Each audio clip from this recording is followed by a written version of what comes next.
kick in. This conference will now be All recorded. right, welcome everyone. It is Tuesday afternoon where I'm at, May 26th for the MS group. My name is Kim. I have relapsing remitting, currently in Ocrevus, diagnosed in 2012 and in Iowa. I'm going to skip next to Alyssa. Welcome. Introduce yourself and let us know if you need time today. It's gonna be hard for me to talk because there's a lot of noise. My name is Alyssa. I have relapsed remitting multiple sclerosis. I can't even think. It's I okay. have remitting multiple sclerosis. I was diagnosed in 2000, and I just finished Mavenclad. So I'm done for 2 years. No medication, because I finished my second year of taking the Mavenclad. So I just need to be monitored. And yeah. Did I say I was in California? I'm in Los Angeles, California. The weather is weird. Mother Nature is not happy right now. But yeah, that's that. Did you need time today? Oh, and I don't necessarily need time, but I'll take it if there is space. Okay. All right, we're going to jump next to Mark, who does not have MS, but has Parkinson's and has joined our group, and we're enjoying him in our group. So go ahead and introduce yourself, Mark. I'm Mark from West Virginia, and I've had Parkinson's for the last 2 years. I've had prostate cancer since 2013 and worked through all that, and then Parkinson's showed up and said hi. I've been looking for a group just that kind of runs parallel because I suffer from a lot of neurological disorders. So I just wanted to be in with people that are dealing with it. I don't take the medicine that MS individuals take, but at the same time, I have my good days and my bad days, and I just share if possible because last time I was here is very enjoyable just to listen into everybody's experiences. So I'm glad to come back on an afternoon. Did you need any time today, Mark? Nope. Okay. Yes. Going to kick off. That was a no or a yes? Are there? No, you don't need time today. No? Yes, I do. Yes, you do. Okay, because I Yes. kept saying no, but then I said yeah. I'm like, I am. Is this no? This is no in sign language. Yeah. What's this? This is yes. Yes, I do. I know the head nod best. No. Yeah. Yes. Okay. That's universal. If you try to do sign language, I know very, very little, but unfortunately. And do you know sign language I varies know a from little place to bit. place? Like British Sign Language is very different than American Sign Language. I didn't know. Yes. Yeah, they speak with like Americans tends to be more like one hand, and I think British is more like they take it with both hands at the same time. So anyway, okay, we're going to jump to Josh. Welcome. Introduce yourself and let us know if you have time today. Okay, my name is Josh. I live in South Jersey. I was diagnosed with um MS in 2014. Started with relapsing remaining. Now I've upgraded to secondary aggressive. I'm on Ocrevus, which I actually just got 2 weeks ago. Um, and I don't need any time. Okay, thank you, Josh. We're Thank you. gonna go back to Juancarlos. Missed you last time. Welcome back. Introduce yourself and let us know if you need time tonight, Juancarlos. Sorry for missing it last time. I'm Okay. getting my dates and my times all messed up. I think we had somebody from Washington last time, and that's why we're like, oh, we wish Juan Carlos was here. He lived in the near the Seattle area, I think, kind of. So Oh anyway, yeah, can't wait. Um, well, my name is Juancarlos. Was diagnosed, I would like to say 1991.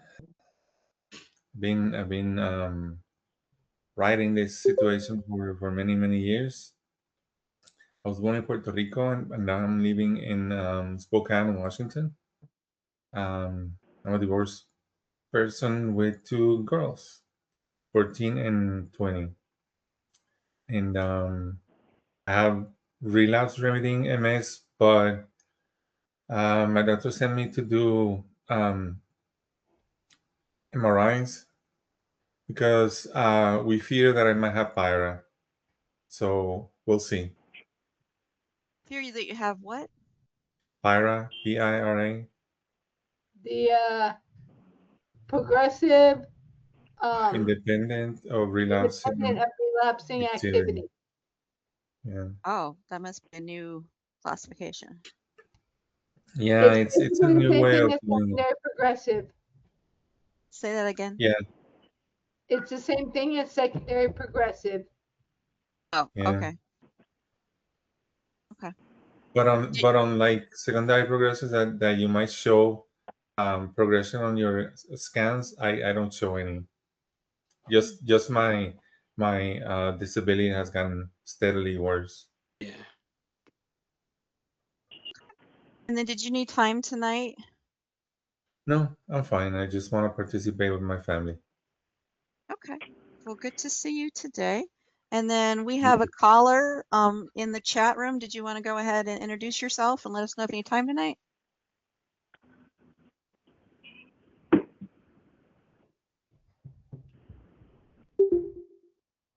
Okay, we had lost a person. Okay, we got everyone introduced. And Rick, do you want to introduce yourself?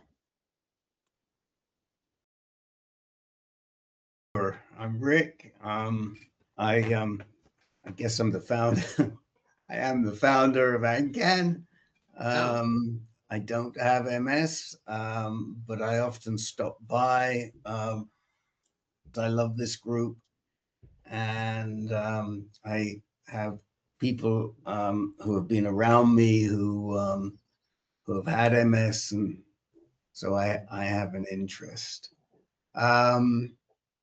And I just wanted to say to Juancarlos that we may be up in the Northwest, in the Seattle area, and in Portland around October 17th.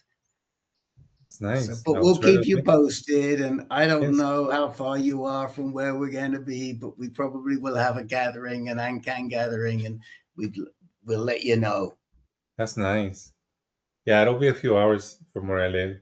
We're closer to the east, closer to the border with Idaho. Oh, you're way on the east side, huh? Yeah, yeah. The Oh, other big boy. city in Washington. Oh boy. Okay. I'll try. No, listen, don't worry, but we'll definitely let you know. We'll definitely let you know. Thank you for including me. Appreciate it. Well, Mark was the only one that said he wanted to definitely talk today. So we'll have Mark kick it off. You take it away. Okay, the guy who said he runs this place is the grand poobah of AnCan, and I have a very strong heart out for him because he's really a wonderful man who takes a lot of balls and juggles them in the air and puts all this on the internet for individuals that can come in and see this. So I'm very proud of him and what he does and how he has his hands in a lot of things, but at the same time he's cheering the crowd on no matter where he's at. The one thing I wanted to share today is yesterday was absolutely a terrible day, shaking wise and everything else, and I don't know if I ran out of medicine or I took medicine too early and I ran out of juice and I was doing too much and whatever, but it just absolutely terrifies me when my my body's not doing what it used to do, and it saddens me because I used to be an individual that beat the birds up, and I mean I beat them awake in the morning, and as soon as my feet hit the ground, I was off and running, and I ran all day long at only one speed, and that was fast. I used to drink 3 pots of coffee a day and used to smoke 3 packs of cigarettes a day. So I only knew one speed, and that was fast. And now to be in a body that doesn't really let me, I'm going to say this, but it's true. I can't even open up a pack of string cheese. And there's times I have to ask my wife to open it up for me, or I have to take a pair of scissors and kind of clip the end of them to get them open.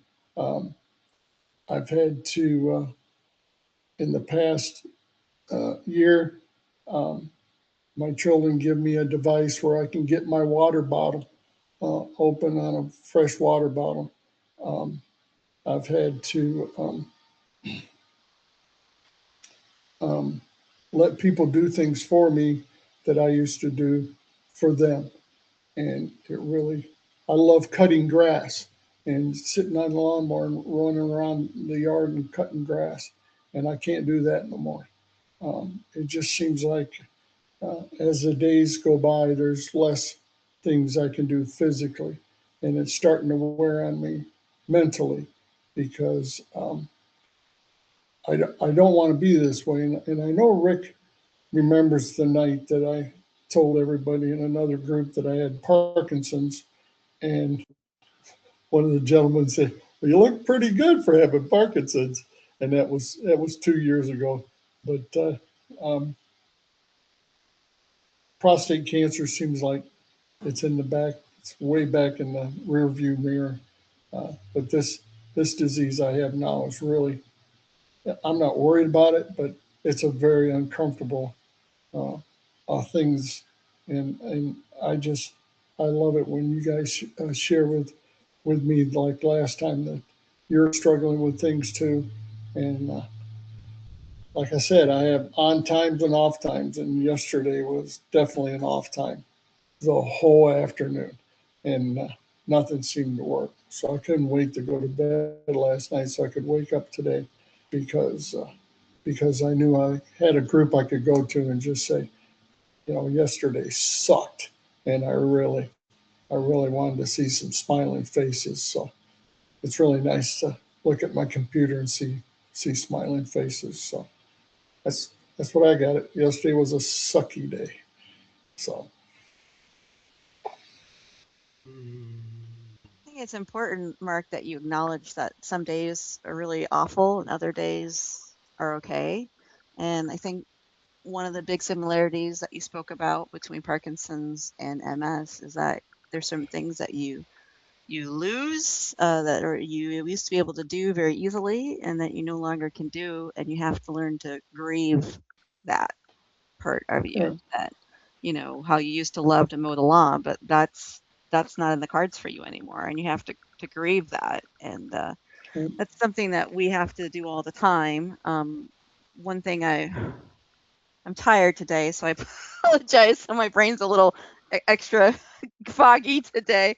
But one thing I also wanted to talk about, I talk to people a lot when they're new to this, and it took me a really long time to figure this out, but it's really helped me out, is I had to take a lot of time to learn how to listen to my body, because as soon as you go to school, it's just pushed out of you. You just keep pushing through everything. So I had to relearn how to listen to my body and follow my intuition. And once I got the hang of that, that really helped me manage MS, because now I wasn't overdoing it. So then I was destroying myself, and then I had to recover. And then, so once I had that skill in my back pocket, that helped manage my MS so much better, because I wasn't constantly destroying myself with the thought, well, this is what I've done before. This shouldn't be a big deal. And go, no, doing this is really hard for me. Or today, that's just not happening. That's not for me. So, yeah. Well, one of the things that I'm terrible at names anyways, but I can remember a face. I can remember I can remember faces and things like that, but I'm terrible at names. So what I try to do every day is to sit down and write names down with the couples, especially with couples like at church. It's terrible. People come up and go, "Hey, how you doing, Mark?" And I'm like, "I'm fine, Ted or Bill." and so it's sort of like that. So I try to write those down, but and try to keep that brain fresh. But I've been out in the mountains having fresh air, and I come home and I tried that today, and I was having people mixed up in the group, and so I was constantly asking April for help with that. But Mark, it's yes, ma'am. when you meet somebody, if you say their name 3 times, and I'm not saying like Beetlejuice, I'm saying when you meet somebody and you say, "Well, hi Kim, it's nice to meet you," and then you find two more ways to say her name again in your conversation, it tends to make it easier to remember the name. Well, see, now I've never thought of that. I mean, That is I've actually studied. Alyssa is like that is actually legit. That's accurate stuff. Yeah, that's accurate stuff. Also, just be open. Like, I'm sorry, I cannot remember your name. What is your name? My name is Kim. Like, I always go, I'm sorry, my name is Kim. I don't remember what your name is. Like, oh yeah, my name is. And then I always tell people, you can ask me all the time, and I will not get offended that you don't remember my name. Because I go to a gym, and it would tend to be retirees. So they're like, I don't want. I'm like, no, you just keep asking me. I'm not going to be offended. So, well, my wife's name is April, and my name is Mark. So throughout the neighborhood, we've always lived like in cul-de-sacs. And the reason why is because there's so much activity with young people in a cul-de-sac. And so the little kids would come up, "Well, what's your name?" I said, "Well, my name is Mark, and my wife's name is April." "Oh, I don't know if I can remember that." I said, "Okay, you can remember says March and April." And they go, "Oh, okay." So there's a lot of time where somebody says, "Mr. March," and I'm like, "Hey, how you doing?" Stuff like that. So, Yeah.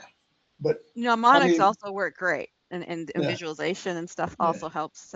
Yeah.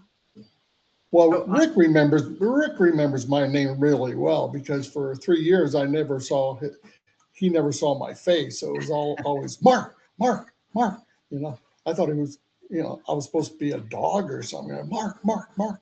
But yeah, So I have a question for everybody else, and welcome, Payam. What the heck time is it where you are? I don't even want to think. It's really early. Yeah.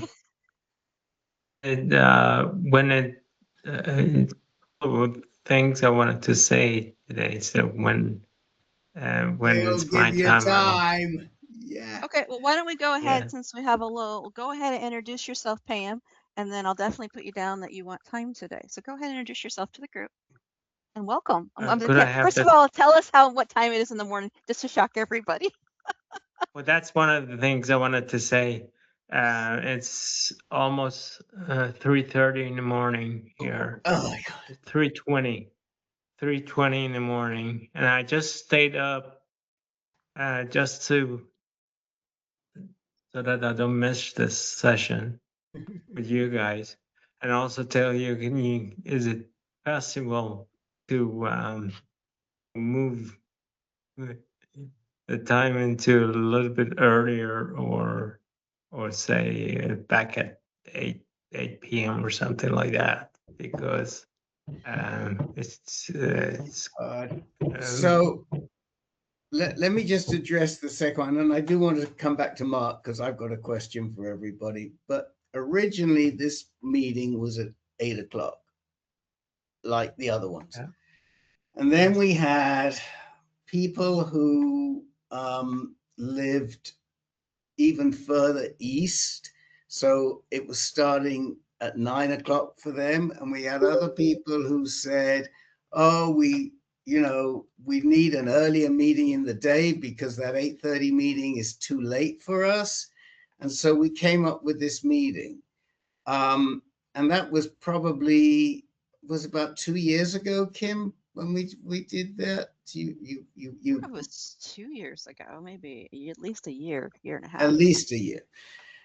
And as it turns out, we don't get a lot of extra people by starting early. So I actually thought earlier on, maybe I should talk to Kim afterwards, which I will, and maybe we put this back to the 8 o'clock time that the other one was at. I don't know. It's open. But the reason we have it is because people they feel the other meeting starts too late. So we will look at the meeting times. Kim and I and Bill Franklin will look at the meeting times and see if we can come up with something that works better. But we definitely get it. Now, I have a question for everybody. Oh, Andrea's coming in, but she left. Oh, and we have a Colombian visitor too. I wanted to ask people in the room, since I know that the topic that Mark raises, which is having bad days, is appropriate to all of you, because we hear it in the MS community as well. I'm sorry that Andrea isn't back on yet right now, because I know she suffers from, here she comes. We know, Andrea, we're just talking about you. We're talking about having bad days with your condition. And we know that you're an expert on having bad days with your condition. And Mark had a terrible day with his PD yesterday. And I want to ask all of you, for Mark's benefit, how you handle a bad day. And do you have any tips for Mark when you know you recognize you're having a really crummy day? For me, I either one or both reach out to Kim or join one of these groups to get support. That's kind of what I personally do.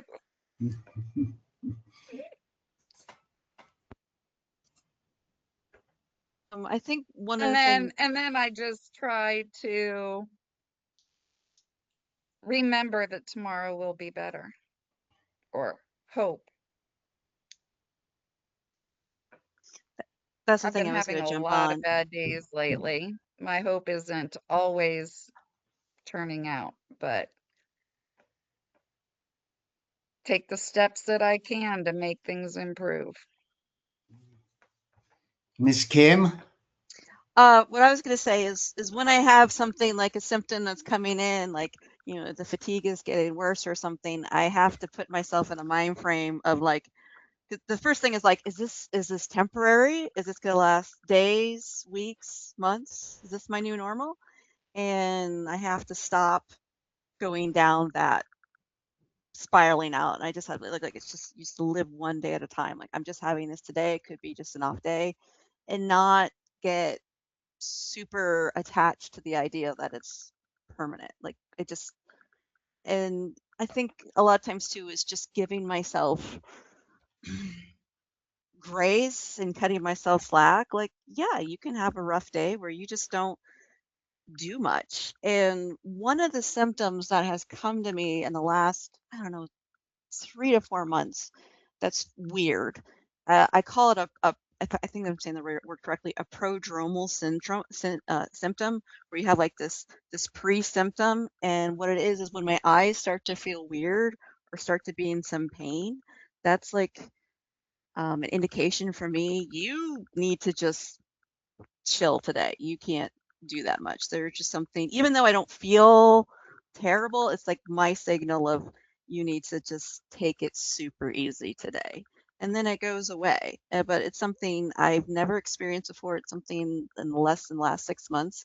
But I'll be like, wow, my eye just kind of feels off and weird, and it's kind of painful. And they're like, oh, my body's telling me something. I really need to, and not feeling bad about it. So if you have a bad day, not to feel bad about it, not to feel bad about, oh my gosh, I have to take it easy. And then you feel like you're inadequate or there's something wrong with you or it's a that you're not strong enough. Like that's not, you just need a day, you just need a day off. Like that's fine, there's nothing wrong with that.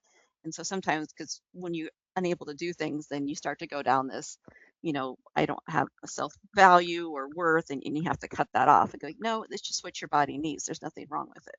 So acknowledging my emotions but not letting them spiral out of control. Does that make sense? I am tired today, so yeah. What do you That guys say? makes complete sense. What do you guys say, Juancarlos? You had your hand up. Yeah. What I learned a long time ago was that I don't know if you guys have heard the concept of the sticks. You only have so many sticks, and then you can use them, but you have to use them wisely. And sometimes you have 10, 20 sticks, and you can go like, oh, I'm going to use this for doing the dishes or in the laundry or whatever. And there are some days that you have 4 sticks. So you have to allow yourself to say, I can't do this today, or I can't do that today because I only have 4 sticks, and you have to be careful with it. I always thought It's the spoons concept. spoons, yeah.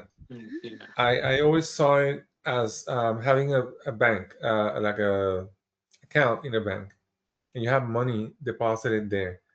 And if you have to make sure that the money lasts, then you have to start to budget. You can only spend $1 once, so you have to be smart that you spend that $1, and then instead of having the one account, you can have different accounts. One account for energy, another account for when you're feeling bad, another account when you're angry, and then you take from your positive experiences and you deposit on those accounts.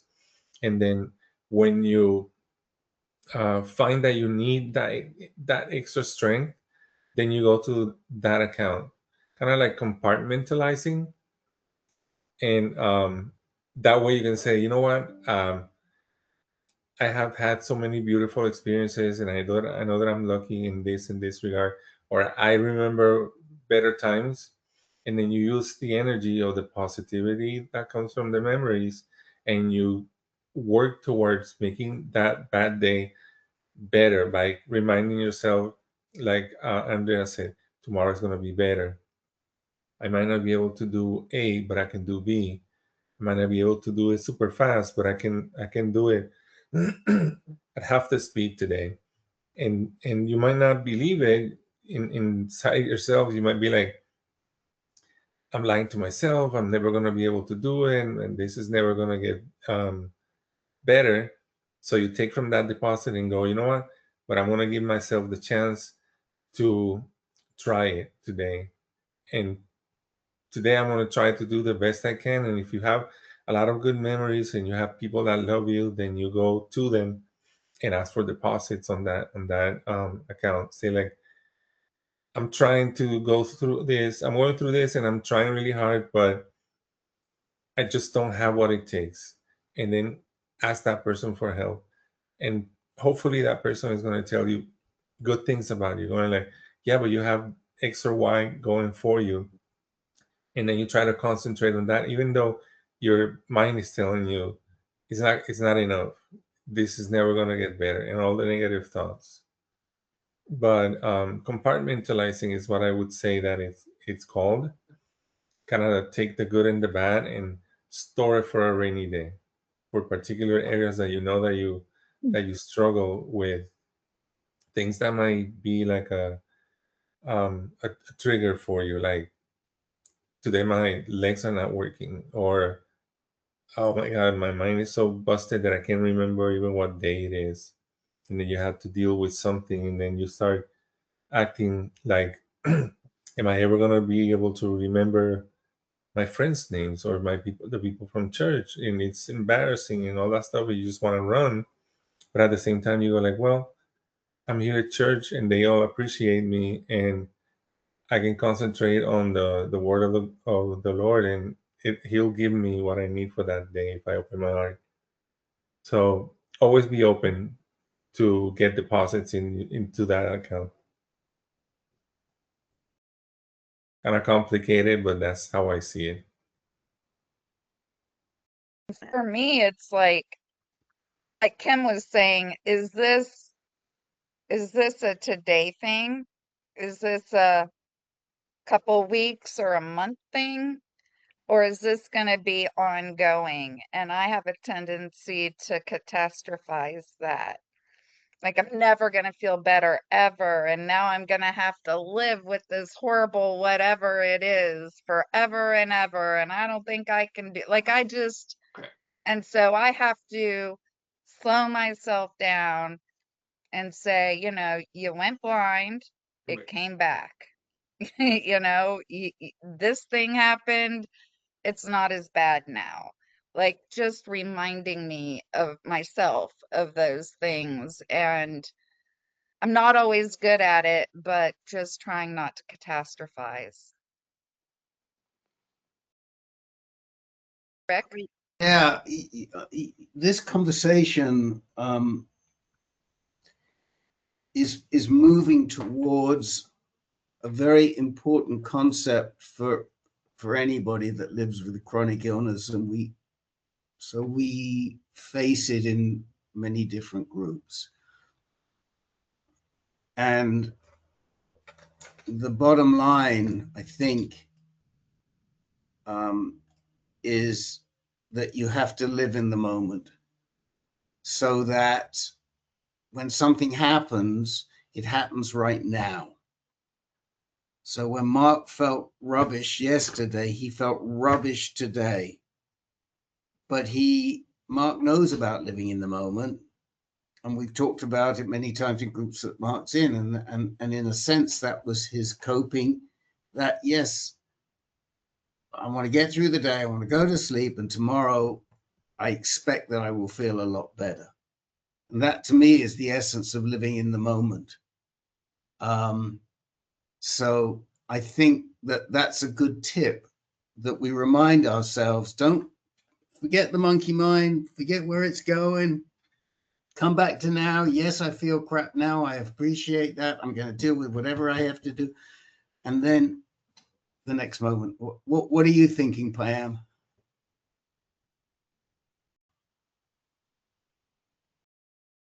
You're on mute, Pam. No, you're not on mute. Oh, no, you're not. But we can't hear you. We heard you before. Hello. Can you hear Yes, me? we got you. Yeah, there we go. Oh, okay. Okay. Okay, I just wanted to say, first of all, hello to Andrea and everybody else. Sorry, I I was think late. everybody knows. Pardon me? I just said, sorry, I was late. No. Oh, look, I was early because I was, it's 3:30 in the morning here, so I'm early. Yeah, I bet. Just wanted to say to you and Mark and everybody, my problem is a double whammy, if you like, because I have both. I have to deal with both MS and PTSD, and I think I don't have too many good days. Let's put it this way, especially with PTSD, and when it comes to the world caving in on me, and I'm just thinking, oh, this is real bad. This is when something real bad happens. And then I think back to where it all started, which was a long time ago now. I'm just saying, I survived all those days and months and years dealing with this problem. And PTSD started a lot earlier than MS did. And when MS did add to my problem, it was time to say, okay, well, is this another way of testing myself and whether I'm strong enough to live through this? Because this is not going to go away, obviously, not now, not ever, until the day that I die. So I'm just thinking, okay, if I just think about laying down and die now, what what what things does it accomplish for me? Nothing. It's a permanent darkness and nothing else. And of course, I haven't been. I actually, and one of those days that I was in the army and all that, I did go through a sudden and concussion, sort of unconscious, something between being dead and being half dead, if you know what I'm talking about. So I felt like I was dead, but I wasn't. It was like a dream or something. It lasted maybe 2 hours, and I was back into the land of living. And I was thinking, oh, those things that are saying, oh, there's heaven, there's hell, there's this, there's that. But then I thought, I didn't see any of that in those 2 hours. It was just complete darkness. And that itself was the very thing that made me go on and thinking, okay, whatever it is I'm dealing with, whatever problem it is I'm dealing with, it's better than that permanent darkness. Even though it was only 2 hours, it felt like it was eternity, you know? And then, so that's what I say to you guys. Every time you think, like, oh, this is a bad day, this is a bad day, is this gonna go away, is this gonna stay the same? Think about that darkness that I sort of tried to describe. And I think it made me feel better after, to think that, oh, no, anything is better than that. I don't want to go through that. So maybe you can try it.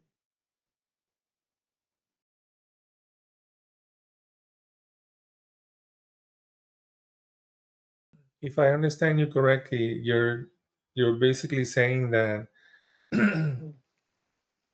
life is good while you're alive, and that even the bad things in the bad times are an experience that we can use positively, because once this roller coaster that we're going through is done, the lack of everything that we're going through is going to be complete, like no ups, no downs, just emptiness, darkness. In your case, I believe that there's a place after we die. That's my personal belief. um, but there's the possibility that I'm wrong, that it's like you said, it's just nothing. Your body moves on, your spirit moves on, and you might be or might not be conscious through the experience. But I think that what I get out of what you're saying is that even the bad times are a good opportunity to learn and to appreciate what you do have. Yeah, that's right. Yeah, that's exactly what I was trying to say. I'm glad. It's a great message. I try to concentrate also on like I was saying, the compartmentalizing, like trying to suck the goodness out of the good times, and then they will hopefully um, give me sustenance through the bad times. And even though I might be feeling like it's the end of the world and things will never get better, I always try really hard to think about, but there were good times, and they sometimes came right after a bad time. And I've been blessed many times when I was thinking that nothing was going to happen, that I was just going to end up in a bad place. Like Kim and Alyssa know that there was a time that I thought that I was going to end up being homeless. And that was one of the things that scared me the most, thinking my life is going to change so much that I'm going to end up in this living hell. That's how I was seeing it. And I was working really hard to get as many benefits as I was entitled to in order to survive, in order to find a place. And it all stayed kind of in this limbo where you're waiting for somebody else to do what they said that they were going to do, waiting to be approved or denied, and you had to send documentation and all that stuff. And the day was arriving, and I was getting nervous that it was going to happen. And then all of a sudden, everything just kind of started falling into place. I got a home to be, and then I was able to pay the rent, and the place had electricity, water. Um, I I was able to get a little bit more from my Social Security, so I knew that if I managed the money that I get, I would survive. And at the beginning, I was nervous because I thought this I'm going to lose everything at any moment, so I didn't feel comfortable. It was just this in between place that I was afraid of losing. That I was feeling lucky that I had found. But as time passed and I've been getting more used to it, I've been preparing for the eventuality that might end. But in the meantime, I'm enjoying having this blessing of having this place that I can live where I'm safe, where I have internet, electricity. I feel so very lucky. It makes me think about the bad times and how they don't last forever. Sometimes when you least expect it, something changes in your life, and I guess you start feeling a little dumb, a little stupid for losing hope. Thinking that you know ending your life might be the solution to your problems, but I always kept holding and holding on to the possibility of this might change, this will change, something is around the corner, even though I was feeling really, really bad. Um, so now I feel blessed, and I try to share my experience with others as as a way of letting them know that there's always something around the corner. There's always a turning around the corner for when you're feeling bad. There's an up or a down. There's a left or a right. And while we're alive, there's always going to be the possibility that thing that you need is going to be around the corner. Mark, what did you want to say? Well, I read faces. I watch people's movements and stuff. You can't work in a jail or a prison without reading people. And uh, I'm sorry, I'm gonna rattle this out, but she had a good story about, I'm not taking this medicine no more. I've come to the end of this, and I'm looking forward to this.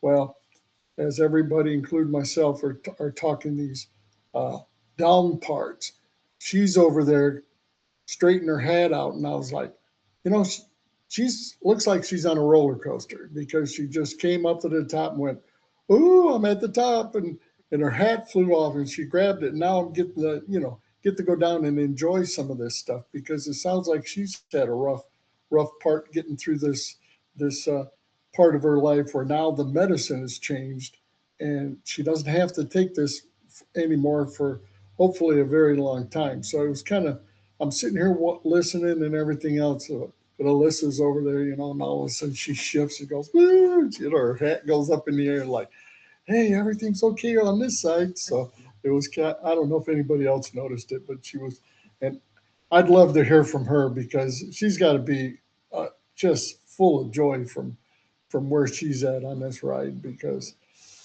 so far it's just so much joy just to be listening to you guys. It makes my day. Well, I have had MS for 30 years. And I have been on 8 different medications.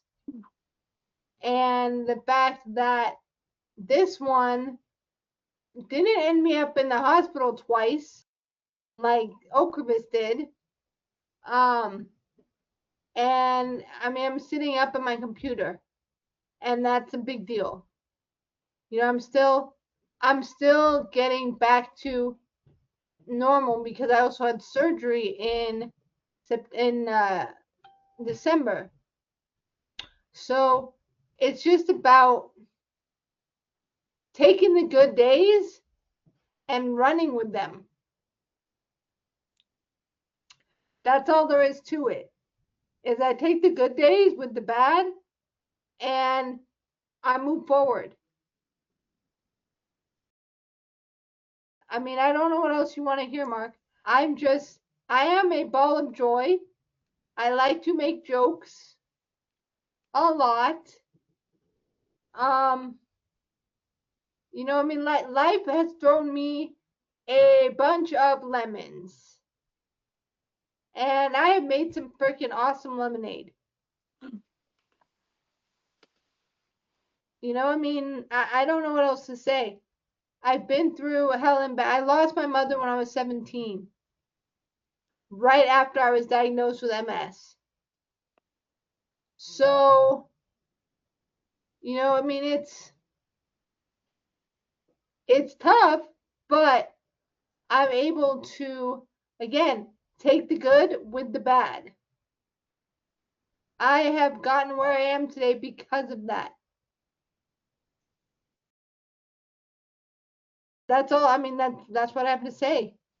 I've had really bad times, but I've had really good times, like graduating from college with a bachelor's and a master's, and joining this support group and meeting these awesome people, and now becoming a moderator just by opening my mouth. I mean, I don't know what else there is for me to say. Payam had your hand up. What would you like to say? From before, I forgot to lower it, but now that I have it, I just wanted to say well, first of all, if I said something about another world and heaven and hell and I crossed the line with that with Juancarlos, I apologize. I didn't mean anything personal. No, or I anything think you're like that. fine. I think it's great to share your own Yeah, you're personal totally fine. experiences. No, I think it's wonderful for everyone to share their personal experiences, is not to feel any judgment and just have a safe space. So now, if you were trying to convert all of us into something, that's another story. But to share your personal journey, I have no problems with that, Pam. Absolutely nothing. No problems with that. No apologies needed, Yeah, for no sure. apologies, no offense. No, I think it's wonderful. Thank you, guys. And the other thing I wanted to say was, well, first of all, Alyssa, I applaud you and I admire you, and I'm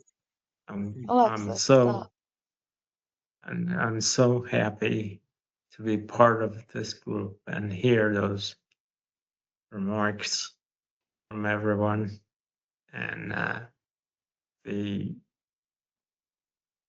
I just wanted to say, and this is something that actually happened to me.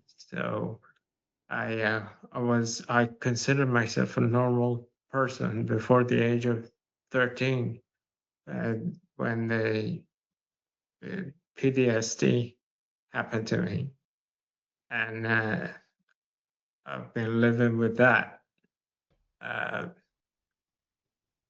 since then.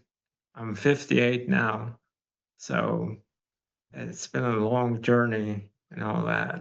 And unfortunately, it hasn't gotten any better. And in fact, it's gotten worse.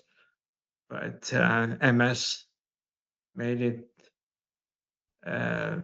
even worse than before. But I've been living with MS for 25 years or something like that as well. So I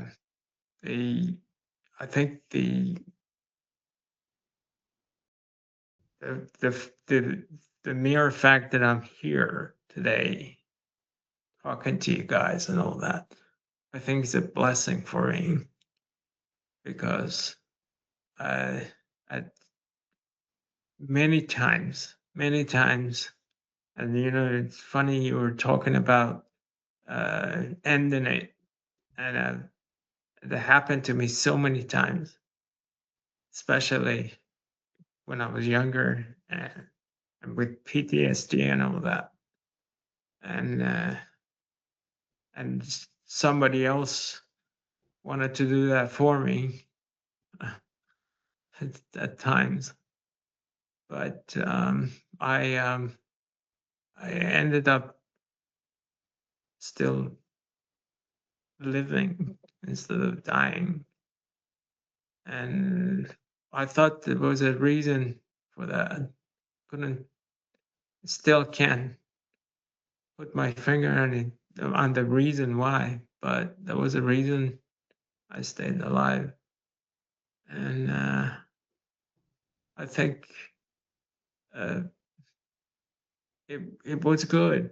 I think, come to think of it, because you see, had I not been alive today, I wouldn't have had the pleasure of meeting you guys, for example, and that was another blessing.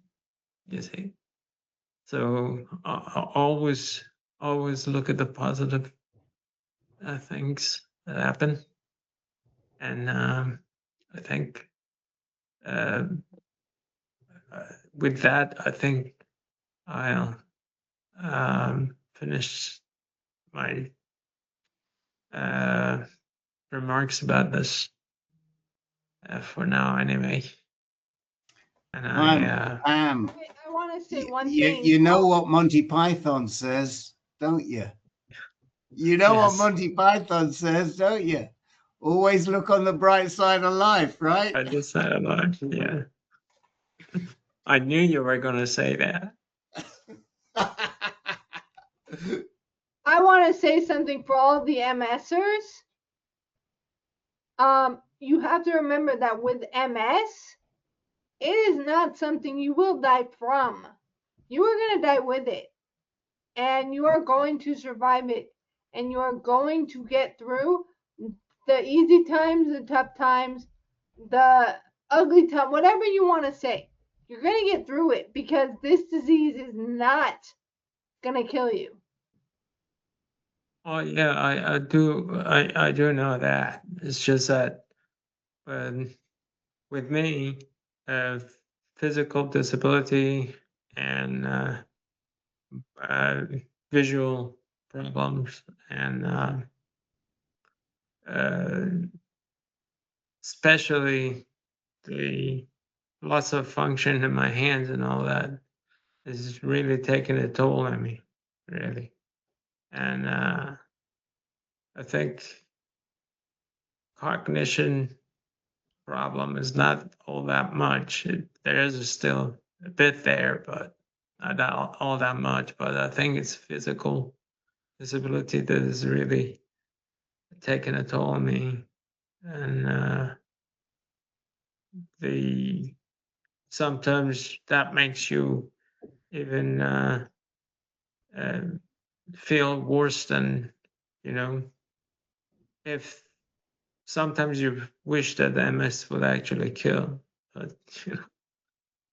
you as in you in general, not you guys. But and I do feel that, so that's what I meant. Compare MS with carrying a backpack full of rocks. Sometimes you can walk a mile with it, and sometimes you can't. You have to sit and take a rest. And sometimes MS has turns where some things get worse, but other things get better. It's like removing a couple of rocks from your backpack, and you go like, "Oh, I feel a little lighter today. I can walk a little bit further."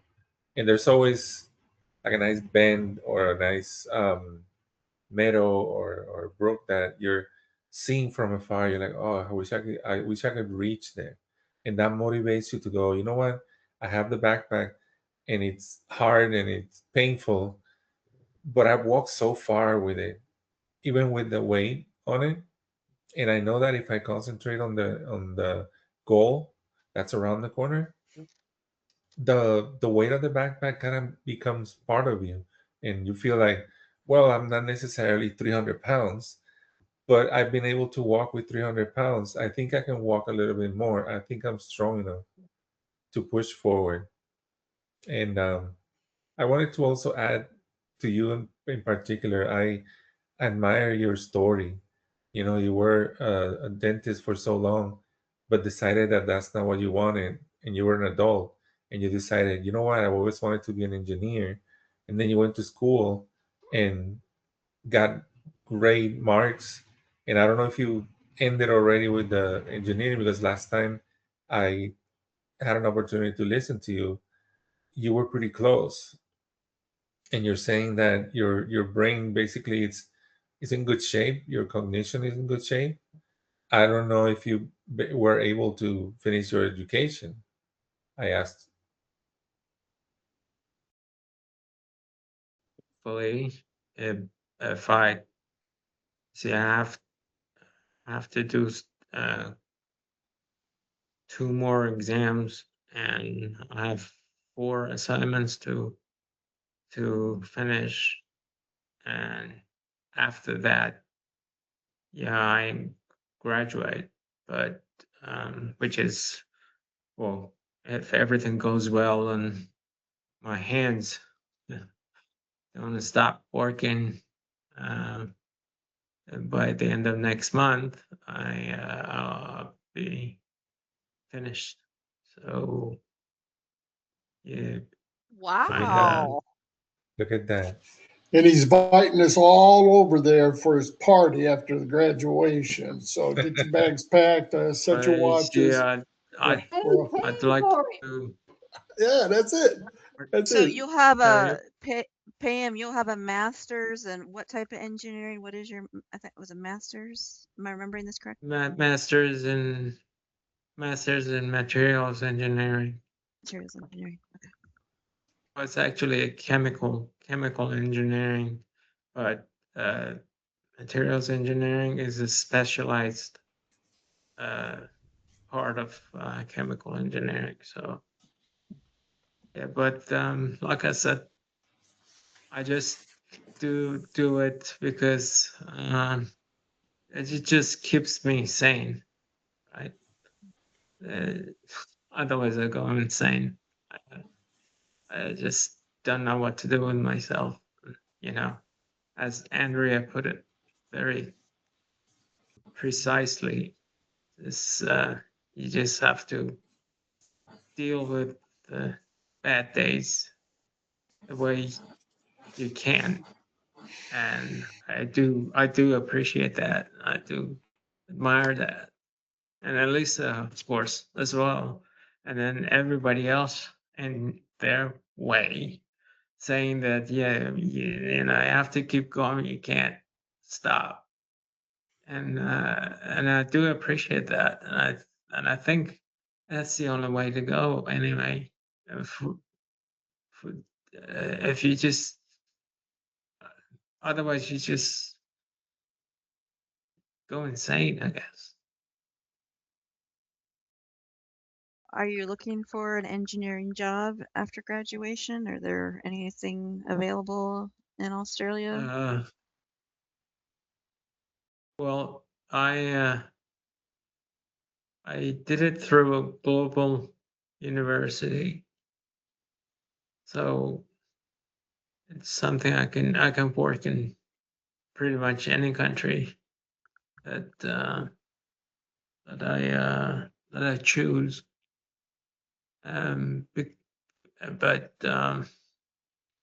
in Australia, the problem is the jobs for materials engineer are mostly in secluded areas, like way away into deserts and those places. So I don't think physically I can do that. I do like that, but unfortunately, I think physically won't be able to do it. But look, if I get a good job anywhere, especially if it's U.S., I'll take it. Is there like I a think- research? Is there like a research branch of what your engineering degree? No, is? I did masters, coursework, so I can work as an materials engineer or chemical engineer, or as you said, I can go into the research, do that. So let's see if I can land a good job in university academic department. That'd be great because I like teaching. I like that sort of. I like research and all that as well. So maybe if I can go on and do a PhD, I will do that. Yeah. And if I can't, well then who knows? I haven't actually thought about after all that much because, like I said, physically I may not be able to finish it. So I'm just thinking, well, it's next month. If I can finish it by next month, I can do that. But then I'll do that and then see what happens afterwards. Yeah. Back to one day at a time. Yeah, exactly. Yeah. Well, that's exciting that you're almost done getting your master's. I mean, that's pretty. How long have you been working on this? That's not that's not an easy program to do. No, almost 6 years. Oh wow. Well, if I see before this semester, I only had one choice for each semester. So, and I had 2 credit points to finish, and I could only take one each semester this year. But then they changed the curriculum a little bit, and just happened that I could actually do both credit points this semester and finish. Whereas before I had to wait until the end of the year to finish it. So I thought, okay, with my function going pretty bad in the past few months and all that, especially, I thought, well, I won't have too much time left before I won't be able to move my hands. So I'd better take my chance and do both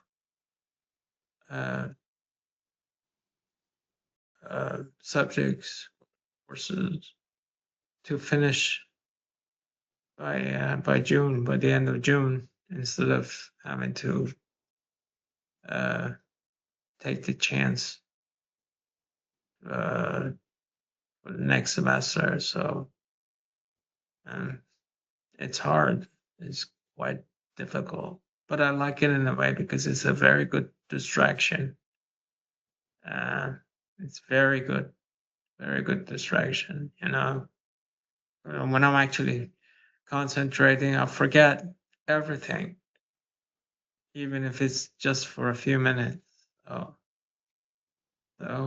that itself, it's a motivation, I guess, and it's not because I wanted to say, oh yeah, I'm so good, I can do this. You know, it's not about that. It was never about that. It was about trying to survive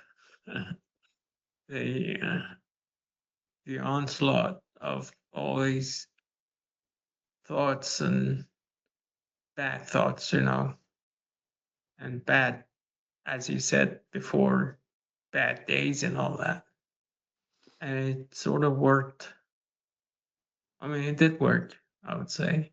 It has worked so far, and I'm hoping it will continue for another at least a month, so that I can finish this thing and see what happens, you know, after that.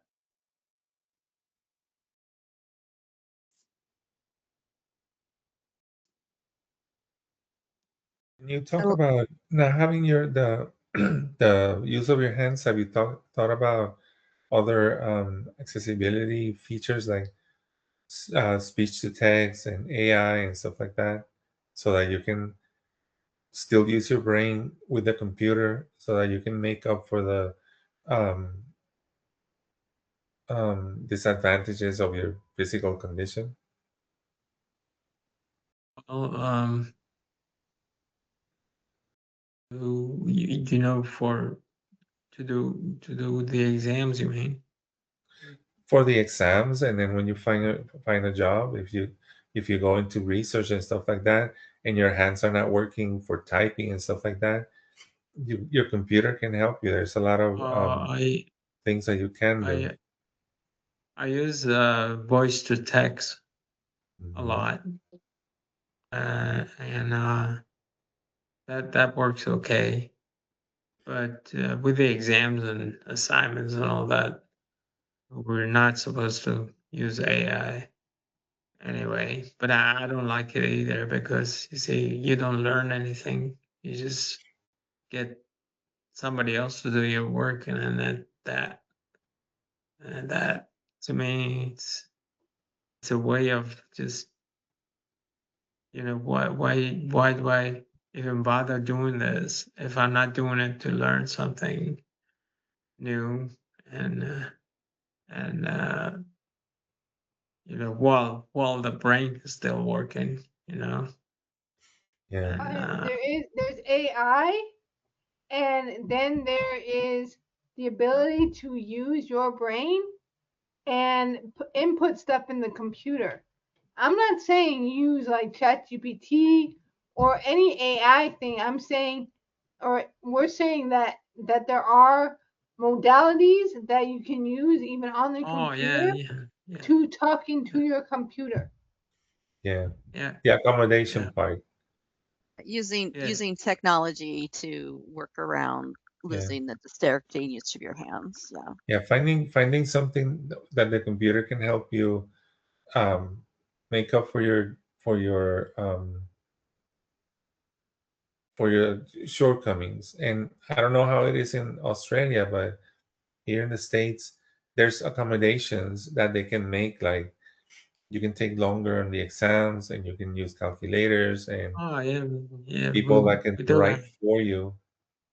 Yeah, they do provide those things for me here Yeah. too, you know, and Yeah. and I use them, you know. It's Good. just that extra time and all that. It's good and all that. It's just that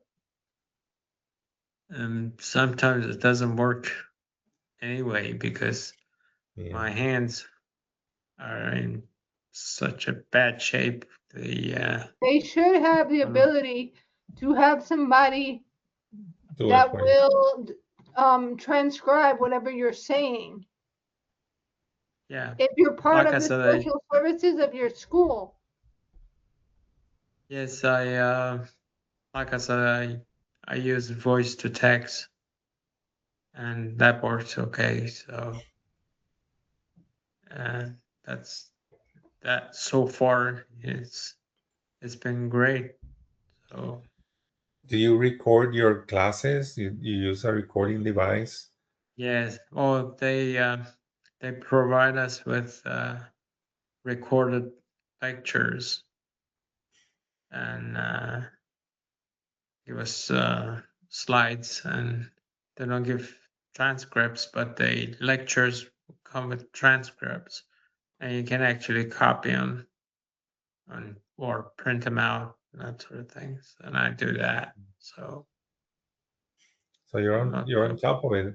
You're on top of it. So I'm sure when I meant AI, I didn't mean asking a question for AI to answer, but I meant more like organizing it into paragraphs and stuff like that for you, and using the data that you input so that AI can do the physical work of organizing your text and making graphs and tables and stuff like that. So you ease um, um, your burden doing your work, and eventually translate that into your profession. Telling them, I yeah. can still do the work. I just need the accommodation of the technology to do it, and I know how to do it. Well, we look forward to Yeah. hearing you finish out your master's program, because I know at the end it's like, oh, I'm so done. Yeah. And Is actually it? kind of like, hey, I got the degree, mission accomplished. It took me 6 years, but I got it, my engineering master's degree, and we're rooting for you. That's This is super excited. this is a problem though. Even if I get to finish it, I'll be thinking, oh, okay, what am I going to do next? You know. So with me, I'll go and go until I can't go anymore. Just one step at a time, just living in the moment. You'll figure it out. You've gotten this far. You've gotten this far. I mean, that's saying something. He can call Rick and get it all set up so he can run that side of the world. He'll set him all up for over there. He'll be Rick's right hand man over there on that side of the world. Oh, better shut up. I'll be over here. No, actually, Pam, when you're ready and you're ready to look for a job, if you send me your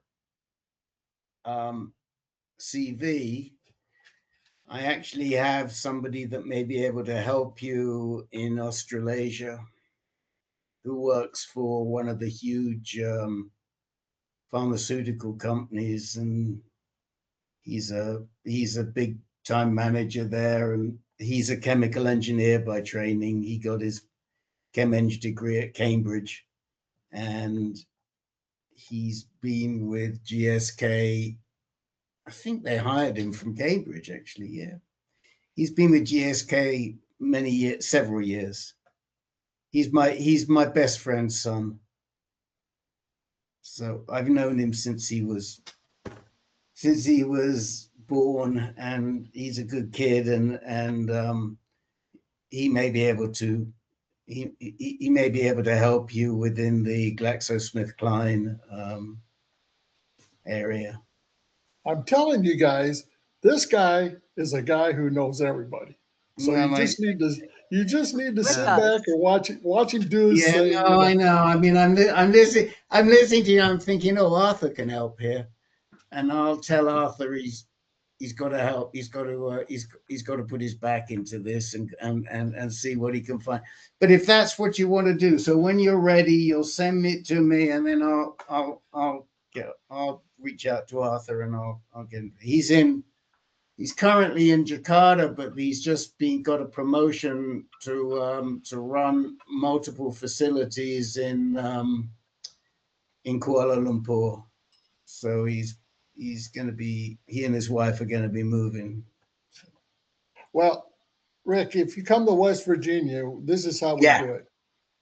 I know a guy who knows a guy that's got a guy that will work with you, and somehow we'll find a guy to do it. That's right.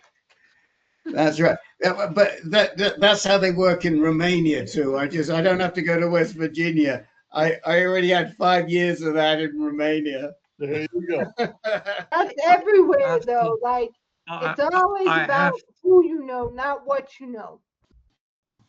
I have to make another announcement here.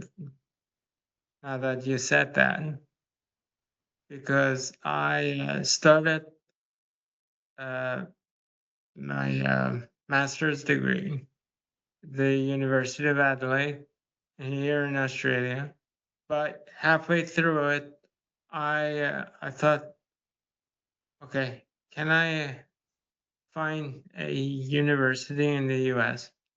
that accepts me, so I can continue my degree over there? So I started searching and all that. I came up with ASU. You might have heard of Arizona State University. Yes. And I actually got accepted into that university. Mazel tov. Congratulations. Yes, thank you. It's amazing, Payam. That's great.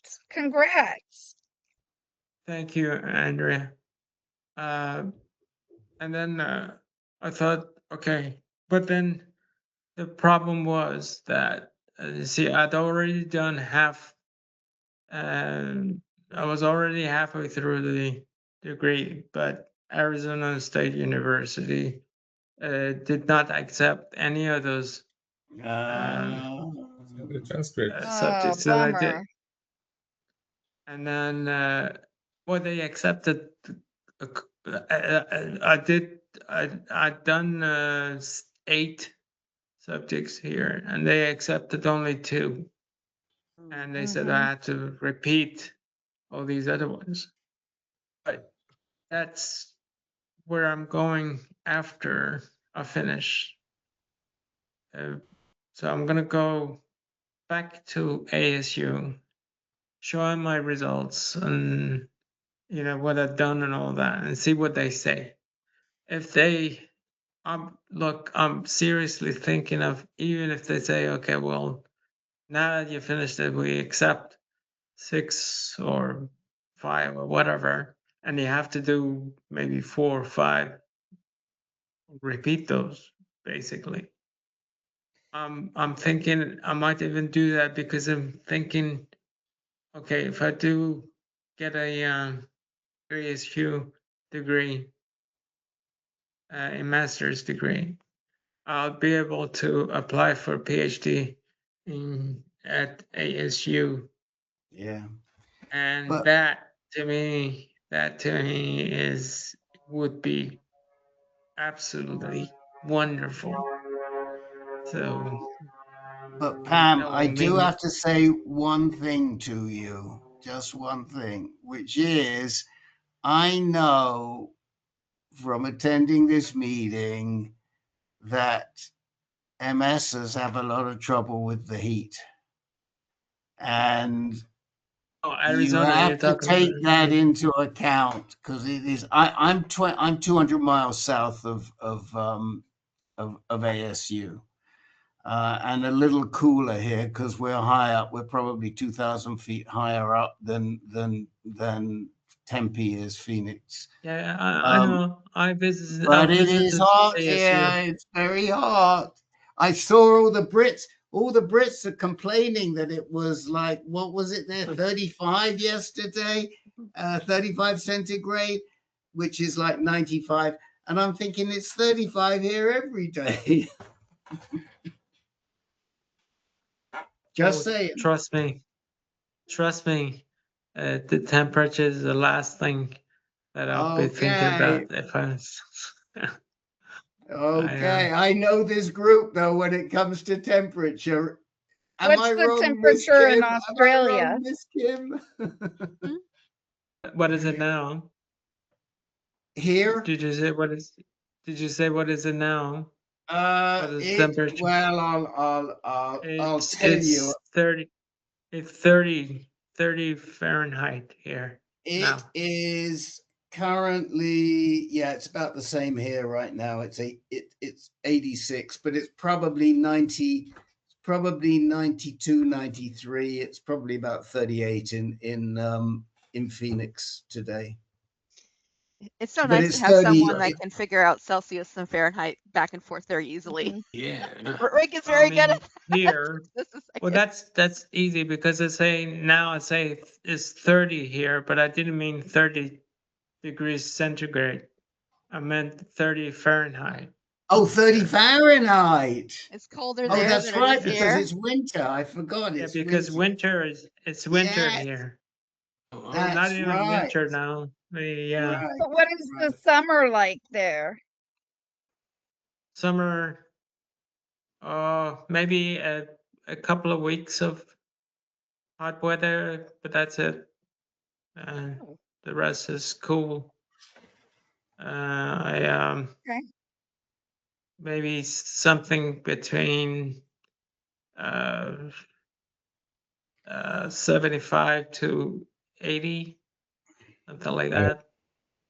Sounds My perfect. summers. Way cooler than my summers here in the Midwest. Is it dry weather? But winter. But it's still a week away from winter here, and it's now 30. So it goes down to about maybe 10, 15, something like that. Does it ever Wow. snow? Pardon me? Does it ever snow there? And that's the thing. It's right beside the ocean here, and it's cold, very cold, and it goes below zero, but never snows here. But it snows in Victoria and all those other states, but not here. Interesting. Do you have kangaroos bouncing around? Not around my house, no.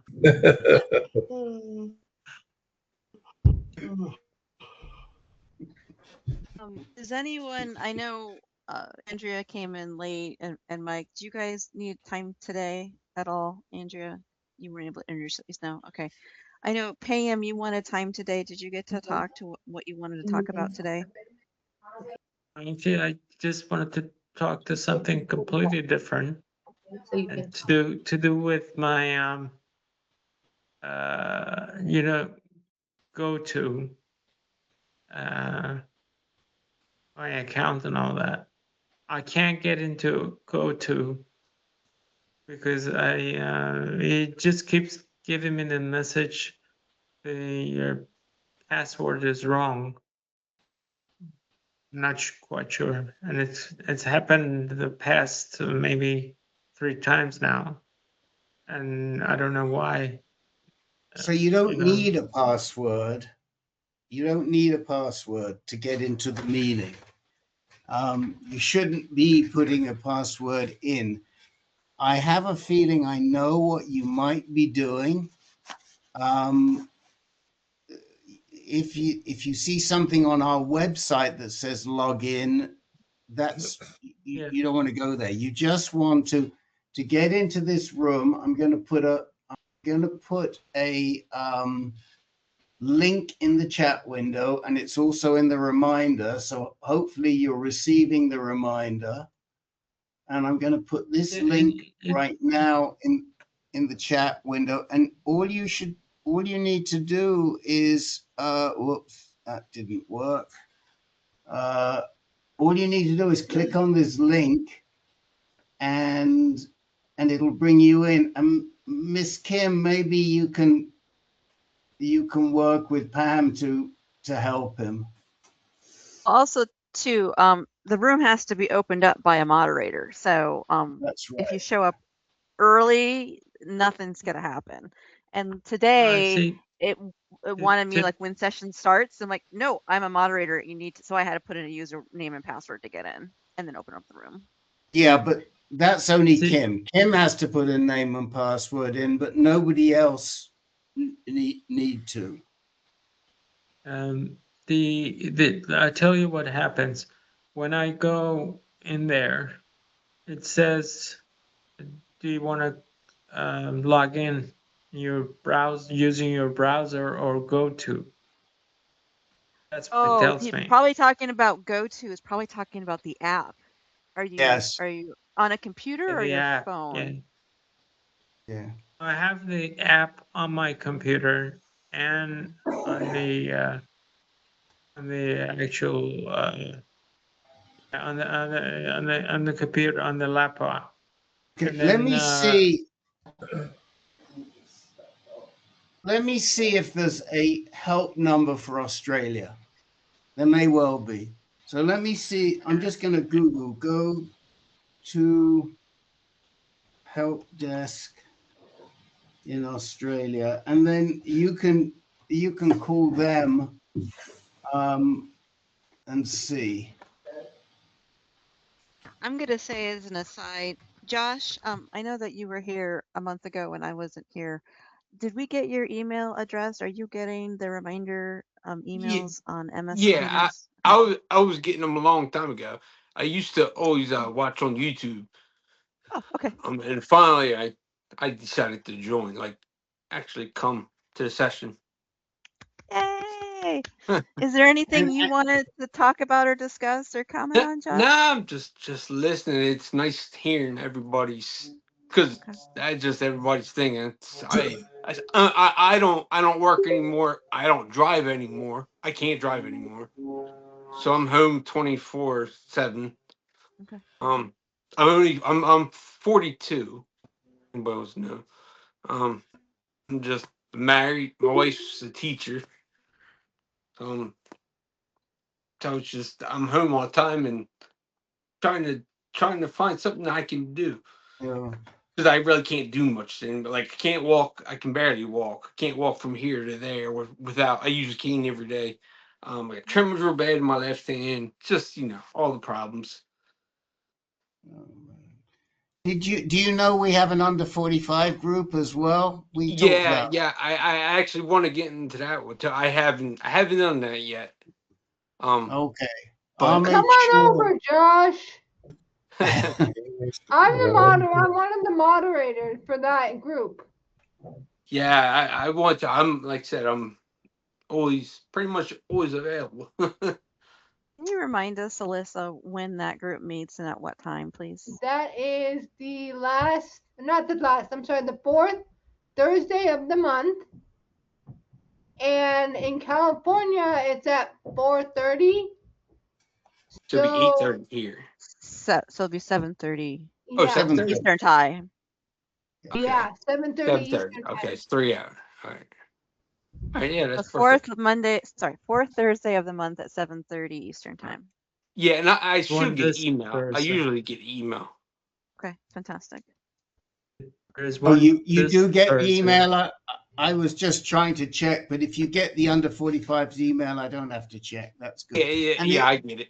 I get it. And the other meeting we have, which you're very, very welcome to, as are all the gents in here, is our Men Speaking Freely meeting. Are you signed up for that?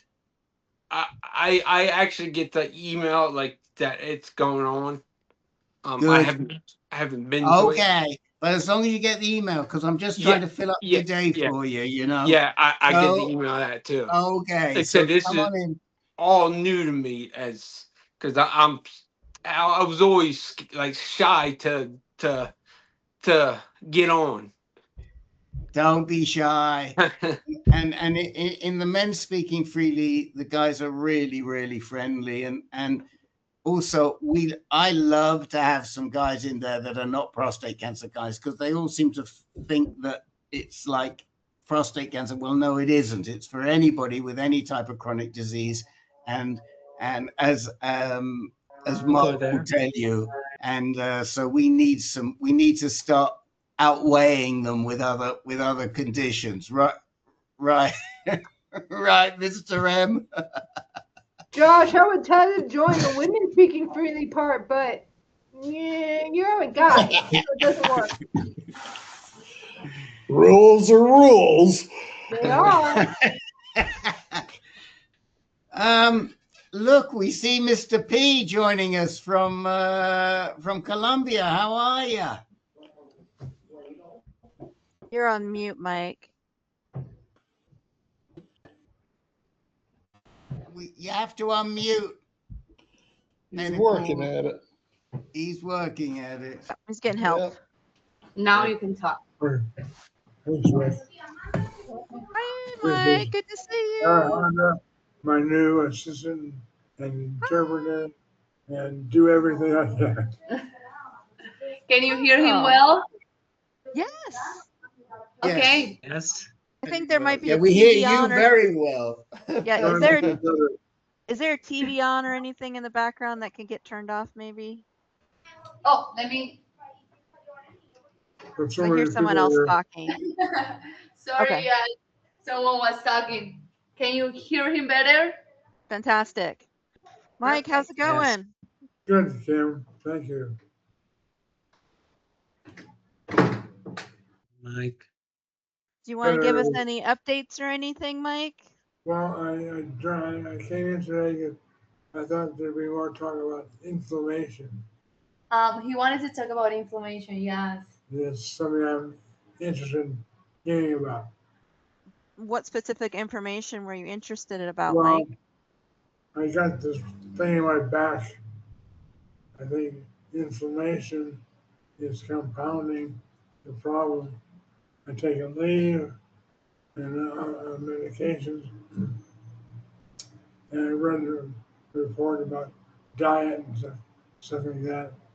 So I'm going to start eating anti-inflammatory, less inflammatory foods.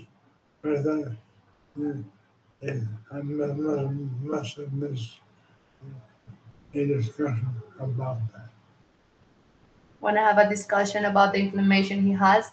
I've been here with him just for a couple of days, so I'm just getting to know what that his back is hurting. He got a fall. He fell down a while ago, but he still have that pain in his back.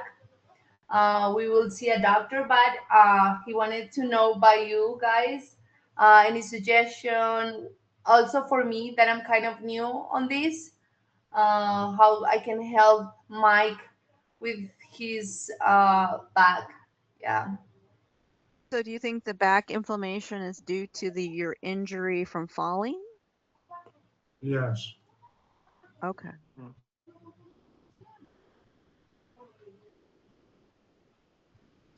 Anyway, other than that, I'm feeling fine.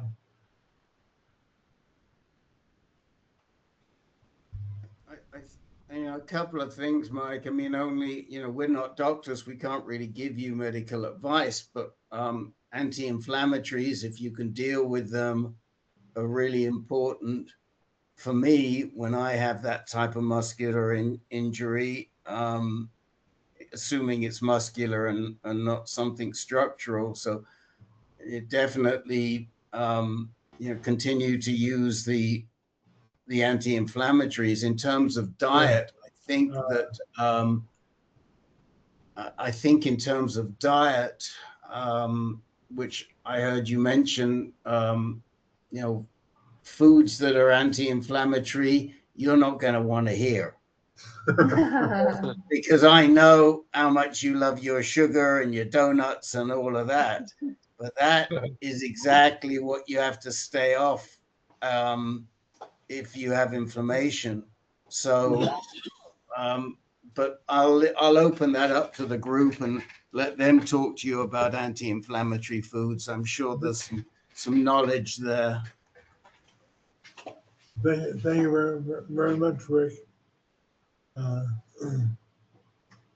you getting out on the water?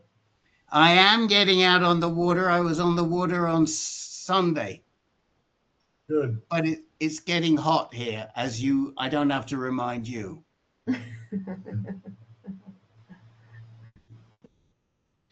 What do we have about, what can we say to Mike about anti-inflammatory foods? Anybody? No sodas.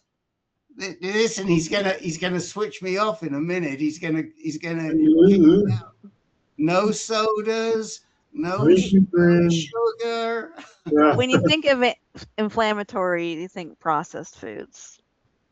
Yeah, that's what I was gonna say. Right. That's probably the easiest way, processed foods. I don't eat processed food, but Gluten. Gluten. Yeah, bread. do you have a gluten sensitivity at all, that if you got rid of gluten and went gluten-free? Gluten is the trigger. my main problem is they don't sell a leaf here. A leaf is really good anti-inflammatory. Yeah, naproxen. Yeah. Yeah, naproxen. Mm-hmm. They don't sell that here, so I'm trying to, maybe the doctor has an idea. Yeah. Mm-hmm. Yeah. That's really interesting. That I'm assuming they have something comparable or something different. And sometimes they It's call called different. It's called different, but we do what's have it called? No, actually, naproxen. Just Yeah, the naproxen. not the brand of a leaf, but Yeah, but you have it's the same chemical, naproxen. That's Yeah. Because sometimes countries, since you're not in the U.S., some countries will completely change the name of the drug. Like the best one, and then Rick is going to have to tell you the British version, the UK version, because I'm going to butcher it. Tylenol, acetaminophen is called something completely different in the UK, and it is, Rick? Is that paracetamol? Paracetamol. Yeah, completely night and day. Same drug, but they don't use the word acetaminophen. You'll say that, they'll look at you like crazy.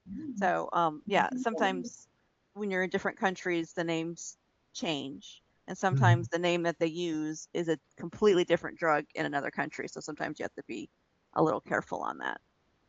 Yeah. Just throwing in my 2 cents. I've been using chia seeds. Have you read anything or seen anything about it? I'm sorry, Juancarlos. Chia seeds. Let me show you what it is. Yeah, that's really good, Mike. Yeah, it's considered a superfood. It helps with monitoring cholesterol, absorbing sugar in your blood, helps with fiber, and it also gives you it helps your stomach microbiome also. Fills you up. I've been hearing a lot about GSC. Yeah, I can tell you I'm singing the praises of it because I was having problems with my stomach, like constipation and not being able to process the water, and A1C really high, and lots of things that came from not listening to what they're saying here, the processed foods and the sugars and stuff. But now that I changed my diet and I included the chia seeds, I've been noticing my inflammation going down, especially my stomach, the belly area. Yeah. So it's good for constipation. It's good for the stomach. It helps you to hydrate, but you need to drink a little bit more water than normal because the seeds absorb the water. Yes. But it's really good for your body. So the inflammation Thank you, part, Juan. chia seeds are good. Thank you. Yeah. And then for pain, if you're having swelling, ice for pain is good. And then once you get past the inflammation, then it can be heat potentially. So Yeah. that's something you have or have not tried yet. Yeah. But I'm glad you're getting to see a doctor just to rule out that there wasn't anything, Yeah. Mhm. you know, that we need to worry about. Yeah. Thank you, Kim. Any other question for them? None right now.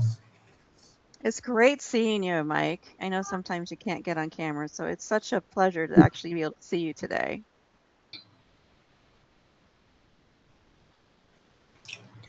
It's Does- good. It's good. Does anyone else have anything they wanted to talk about or say before we wrap up for today?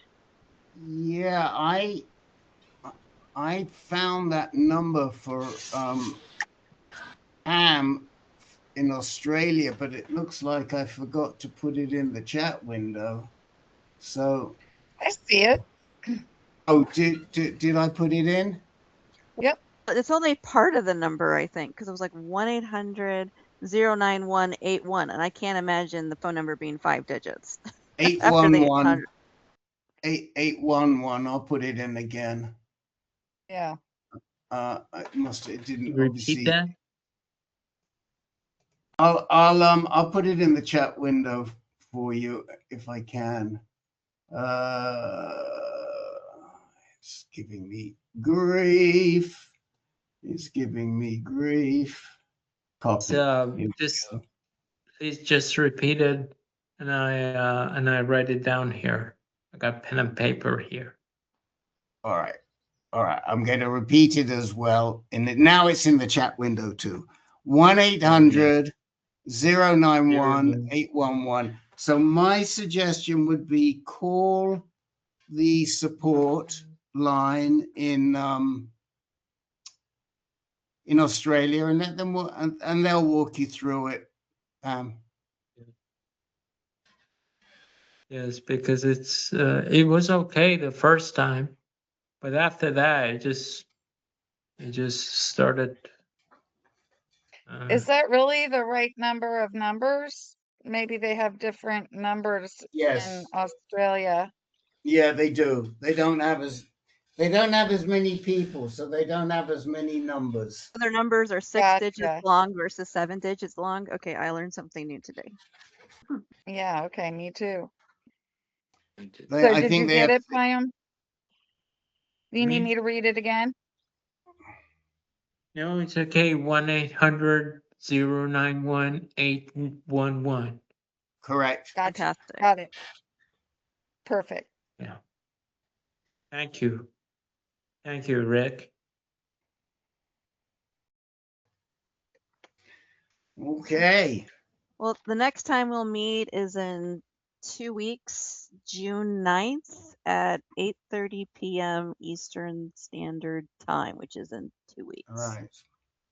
And I will, Kim, I'll reach out to you and Bill, and maybe we need to talk about scheduling again. And there's a bunch of things there. And, I'm always concerned that this meeting starts on that day, on the night meeting. It starts later than any other of our meetings. I can't even remember why we started. Oh, I do know why we started it that late, because we couldn't start it earlier on that night.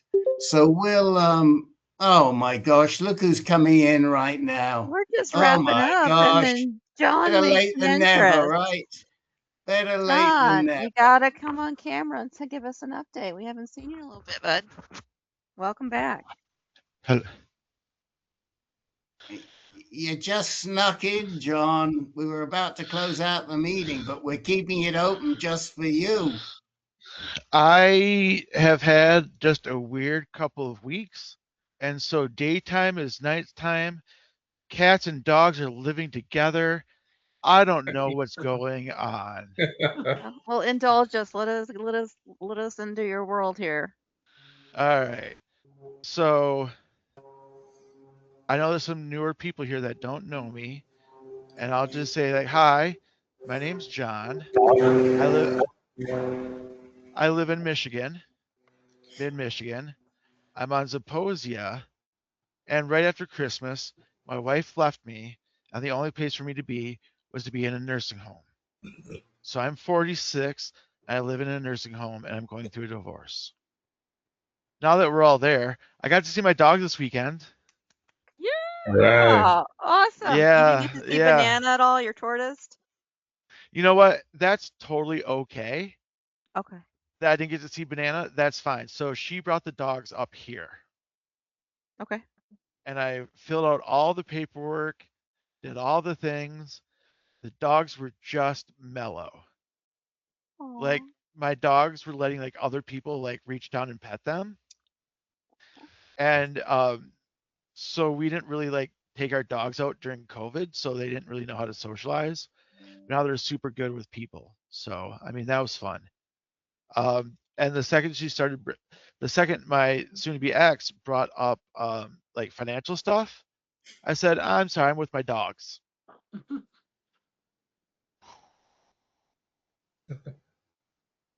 So she keeps mentioning that she doesn't know how she'll be able to afford to my half of the marital assets.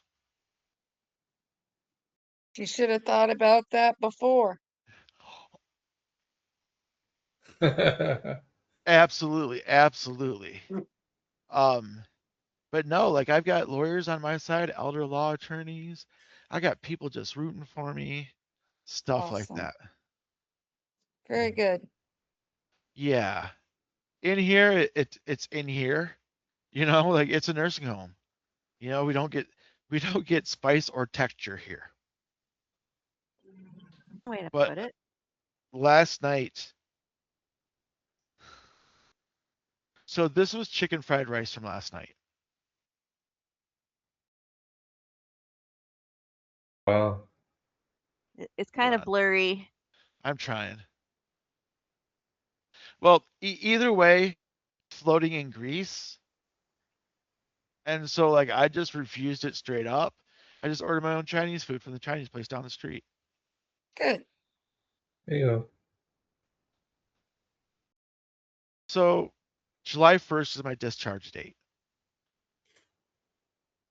Good. We're working on places to put me, but they're okay with me leaving at July 1st. Because this motherfucker can get himself into bed without needing anyone. All Like right. I always try to do it to like an aide that's just working for the first time since I've started doing it. Like I'll already be in bed with like the sheets up and like lights off and everything. I'll say, "Oh, what did you need? I guess, John. Oh, I left my urinals in the bathroom. Okay, cool. Good night." So that's good. That's Um, awesome.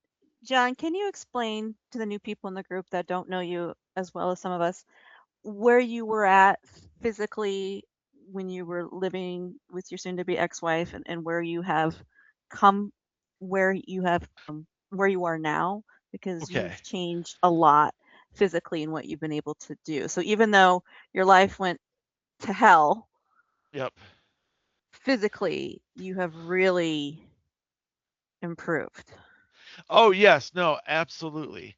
So where I was at was needing help to get in and out of bed, help on transfers, um, help dressing, stuff like that. So in here, I've been working on occupational therapy, which is just let's see what you can do with this kind of thing. And so now I can get dressed almost all by myself, but sometimes, you know, the brief inside the sweatpants, it just gets heavy and it droops. So what did we do? We started using like a clip, like a binder clip. And I take my shirt, I binder clip it to the briefs and then whatever I'm wearing. And when I stand up, the shirt pulls the rest of it up. So that's what I've been doing and working with. I It's haven't just simple little ways to make everyday activities a little bit easier. And when you're working with absolutely. the professional, they know these little tricks. Yeah, and honestly, the occupational therapists here are pack rats. That, you know what? I have a chip clip in the office. I'm gonna bring that down and see if it works for you to help pull up your pants. No, that didn't work at all. I'll find something else. So we did the binder clip, and then she got me like a clip that I could barely. My rationale was I don't want that much pressure going anywhere where I might be hooking it on to pull my pants up. Like, I'm too old for What another if I miss circumcision. the top of the Yeah. pants?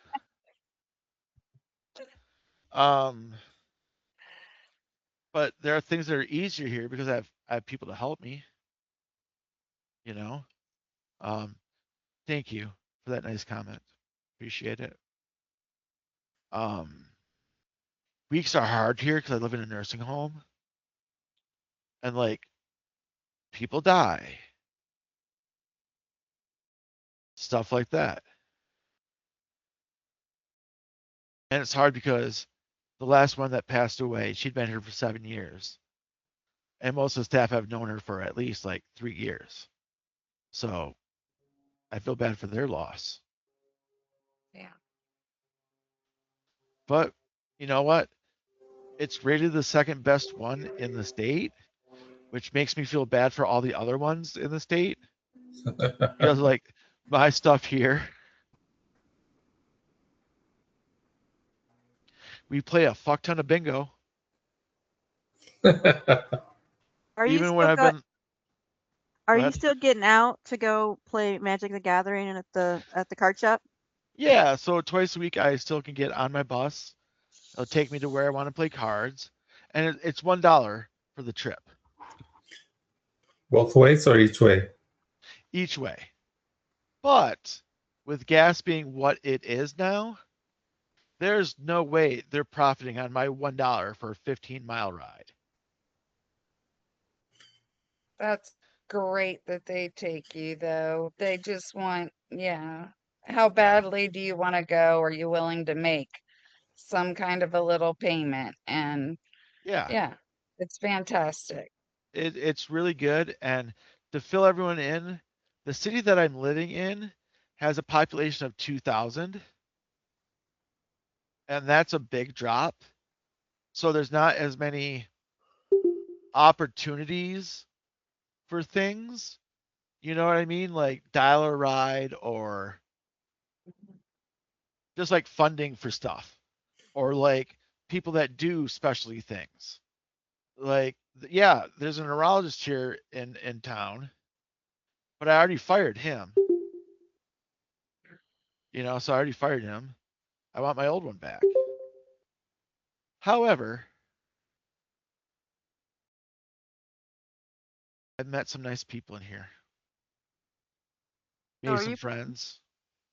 are you planning on moving to the same near Jen and Dan Digman? Is that still the game plan for you? If I get into the place that I want, I will be like manual chair pushable to get there to their house. It's great. Yeah, it's like 6 blocks. Yeah, they're Wow. like around the corner a bit, but whatever. Oh, and my new wheelchair has been approved. I feel like I haven't seen you guys in forever. It's been a while, John. You So haven't. It's been so long. okay, sorry. So my current wheelchair, I do not stand up from. I have to climb out of it because the foot plate is fixed and the arm rests are about that far too short. So when I stand up, I'm pushing like it's hard to show. But you know what? I'm wireless. Oh yeah, so this is my room. So in order to like get up, I have to put my hand way here and then That's so stand far up and back. out. It's so bad. But the new wheelchair will not have a fixed foot plate.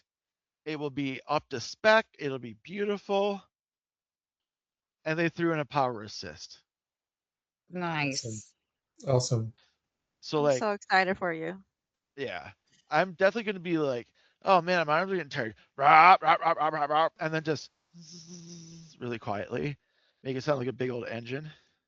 So you can take yourself 6 blocks to see Jen and Dan. I'll be like, Absolutely. no, you don't have to be like, I'm too tired, I can't do it. You're like, I'm on my way. Yeah. It's about time that I took my spot in the back of their accessible van. Well, Right. the cool Go thing is, like, you and show up, you can get into their home, I'm assuming, and vice versa. If Jen wants to come see you, you're gonna be yeah, in an accessible place. I mean, that is, like, huge because most places, most homes aren't accessible. And the fact that Right. you guys are close enough that and you guys can get yourselves to each other places, I love yeah. I love that. Love So that. I'm moving into an assisted living Mhm. because I don't want to live alone in a house. There's too much what if, what if, what if. Um, but I'm excited to go back to Mount Pleasant, Michigan, where I'm close to my family and right in the middle of all my friend family. I was a teacher there for like 8 years. I was a bouncer for a decade in that town. So like I know people and people haven't known like I don't know how to help, John. I don't know how to help. Well, I've been writing down your offers and now this is how we're going to help me. In just like a funny way. Um, so those are the plans as of today. And then also my special shoes will be here soon. I'm going to start walking, running. So we couldn't get an AFO to fit in a shoe with my foot at the same time, an ankle foot orthotic. So the shoes that they're making for me are hand built for me. No one else's feet, mine. Getting plaster molds of your feet when they're tingling and stuff is like kind of a feeling. But the guy that fit them and did all this stuff was great. They're not going to be, like standard New Balance black. A little bit of fun design on them. And then the orthotic will actually be a part of the shoe. Mark, it's a pleasure to meet you. I hope we'll be able to talk again sometime. Yeah, and then Josh is new, relatively new, and then Payam had to just drop off because he's in Australia. So it was like 5 a.m. his time, so he hasn't gone to bed yet. So he was probably getting a womp. Yeah. It's bad. Well, I'm from Michigan. I'm from Battle Creek, so I just wanted to say hi before I depart. Oh, But I have another appointment coming up. So I'm up in Reed. I'm in Reed City. Okay. All right. Like an hour and 20 minutes. I was going to say, gosh, he's just like me. So you guys enjoy it because this guy's done everything, and I could sit right there and listen to him all day. So it's great. Thank it's you. good to meet him, and I'll be back in 2 weeks if that's okay with you guys. All right. Absolutely. Of course. You too, Mark. Seeing you. All right. See ya. Thank you. And if you weren't aware, John, Mark actually has Parkinson's. He does not have MS, but he asked to Okay. join the group to have Perfect. some people talk about the neural component of Parkinson's. So Yeah. So my ex-girlfriends have been sending me stuff while I'm in here in the asylum. And one girl, it's like an old friend that we tried to date, but we're just like, yeah, we're better as friends. It is a motivational swear word. So I'll just read it to you. Motivational swear word coloring book. Oh, that sounds up your alley. So I have a page that does. says, "Don't fuck with me. I'm unfuckwithable." Ooh. And then one that should really be like tattooed on my chest should be something like, "Don't worry, there's still time to fuck it all up." I like the humor. You might have to send me a link to that book, John, Yeah. or send me a picture because I think that would be interesting. You missed the conversation earlier, John, about how do you deal with coping when you're having like a bad, you're having like a bad day or you're having a rough day and things. Oh And wow. I feel Yeah. like you're kind of a good poster child at this point in time where you had essentially your whole world kind of come down on you. I mean, we saw you 45, you came onto the group, I think it was 45 minutes after your soon ex-wife told you that she wanted a divorce. And we were obviously very emotional and just trying to, very shocked about everything. And now Yeah. seeing you 6 months later, and Yeah. you're talking about moving, you're gonna be about 6 blocks from Jen and Dan, you're getting all these Getting in your cool bed by equipment, yourself. you're getting all this cool updated equipment, you've really improved on being able to do a lot of stuff yourself, and you seem to Yeah. be in such a great headspace. Now it's still like everything, like it's still hard to deal with, but the Yeah. fact that you do have your good days and bad days, John, but the fact that you're not in this, like, you right now seem like you're doing really well. You're talking and you're in good mood and you're happy and excited, and obviously you have all the awful feelings too, but you're just not there, like, in the There. Yeah. where you're in that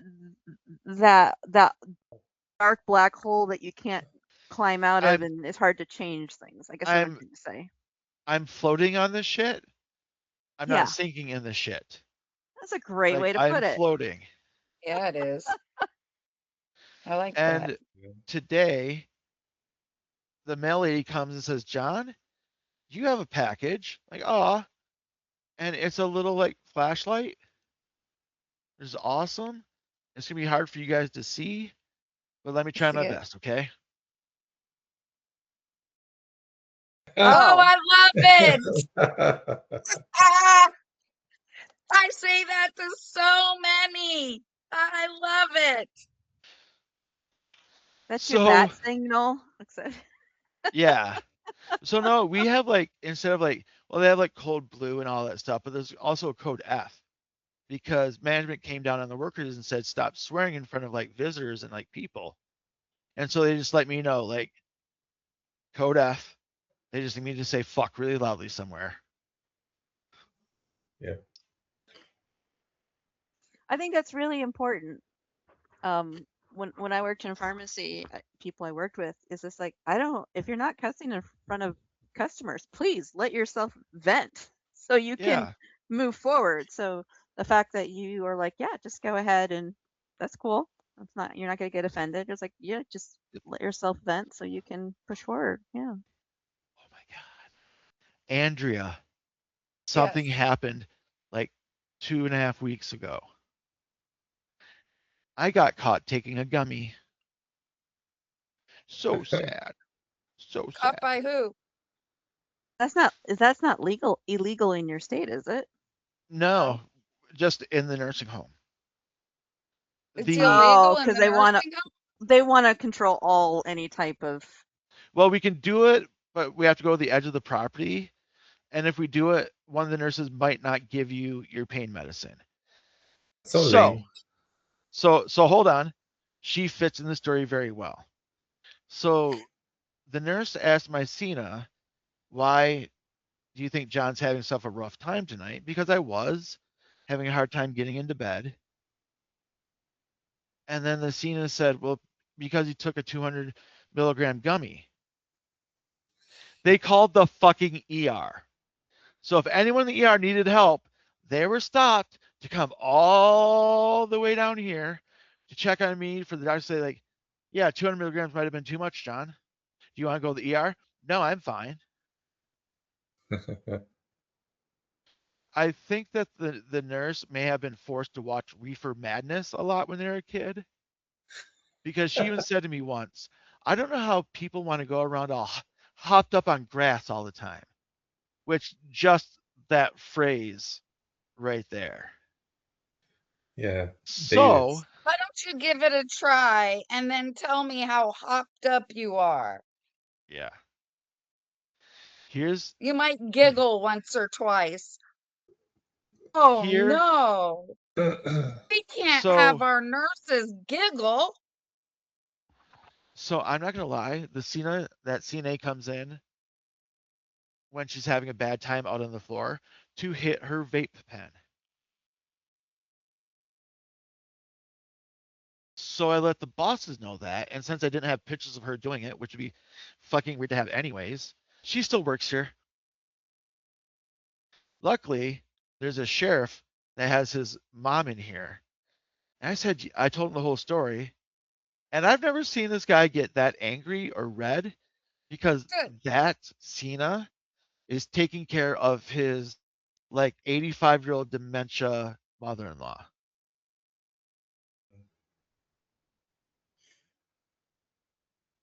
Oh, so the lady that has is Alzheimer's, her son-in-law is the sheriff, her daughter has MS. So we talk about that and share stuff. And she came in last week, she's like, John, don't say anything, but I can't believe I smoked the whole thing. And she was lit. We were giggling during bingo. That's the We best yeah. part hopped of the up on bingo. grass, and she's the sheriff's wife. Oh my goodness, where is this world going? I just have no idea how the case is closed and we're moving on from it. I'm not supposed to talk to other staff about it. You know what? It is what one of our amendments says you have the right to say whatever you want to whoever you want.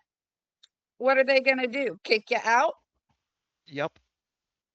Don't worry, I've already explored all those avenues. I'm a troublemaker here. I advocate for Good. myself and others. Good. Somebody you has to. play a vital role in that community because you are decades younger than most of those people there. That's right. I'm the third youngest by far, meaning like the oldest is, I don't know if anyone's in their 50s here, 60s maybe. I don't know. Like there are 90-year-old patients in here. Yep. And this place is full. Like every bed is taken, and it's a madhouse here sometimes. Yep. A lot of those people are closer to like what your grandparents' age would be. Yeah. Oh, and my grandpa is doing really well. He's 97 and a half. He's doing all right. We had a little bit of a health scare because he's had cancer in his bladder and bowels before. So he was just nervous. So he did the whole thing, but he's still kicking butt, still trying to work outside, planting stuff in his flannel shirt and his coat. Good for him. Oh, and pants Any too. Don't wear this pants. Yep. Does he live close enough that you can see him? Does he visit? He doesn't visit because it's about a 2-hour drive. Okay. And once I get closer, it'll be like a 45-minute drive. Good. And I told my mom, like, no matter what, you need to bring Pa because I want to see him. Yeah. Not to cut nobody off, but I gotta go. Good to see you, Josh. Great Good meeting to see you. you. I'll see you in a little bit or a couple weeks.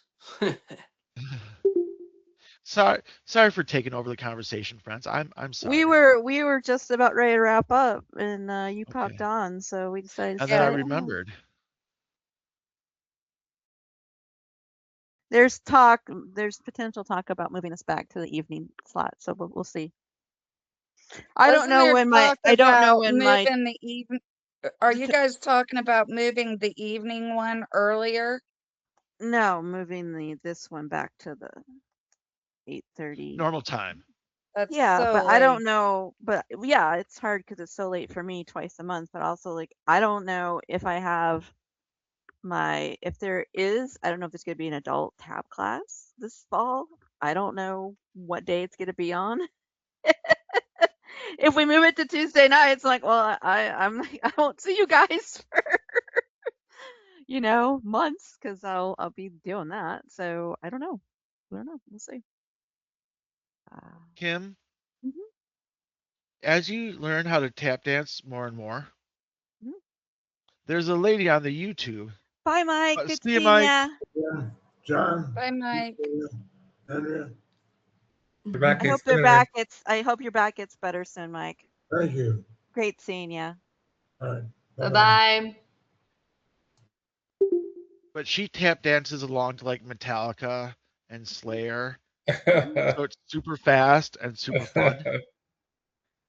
And I love how Yeah, people just take their talents and kind of go "Meow," a little bit with them.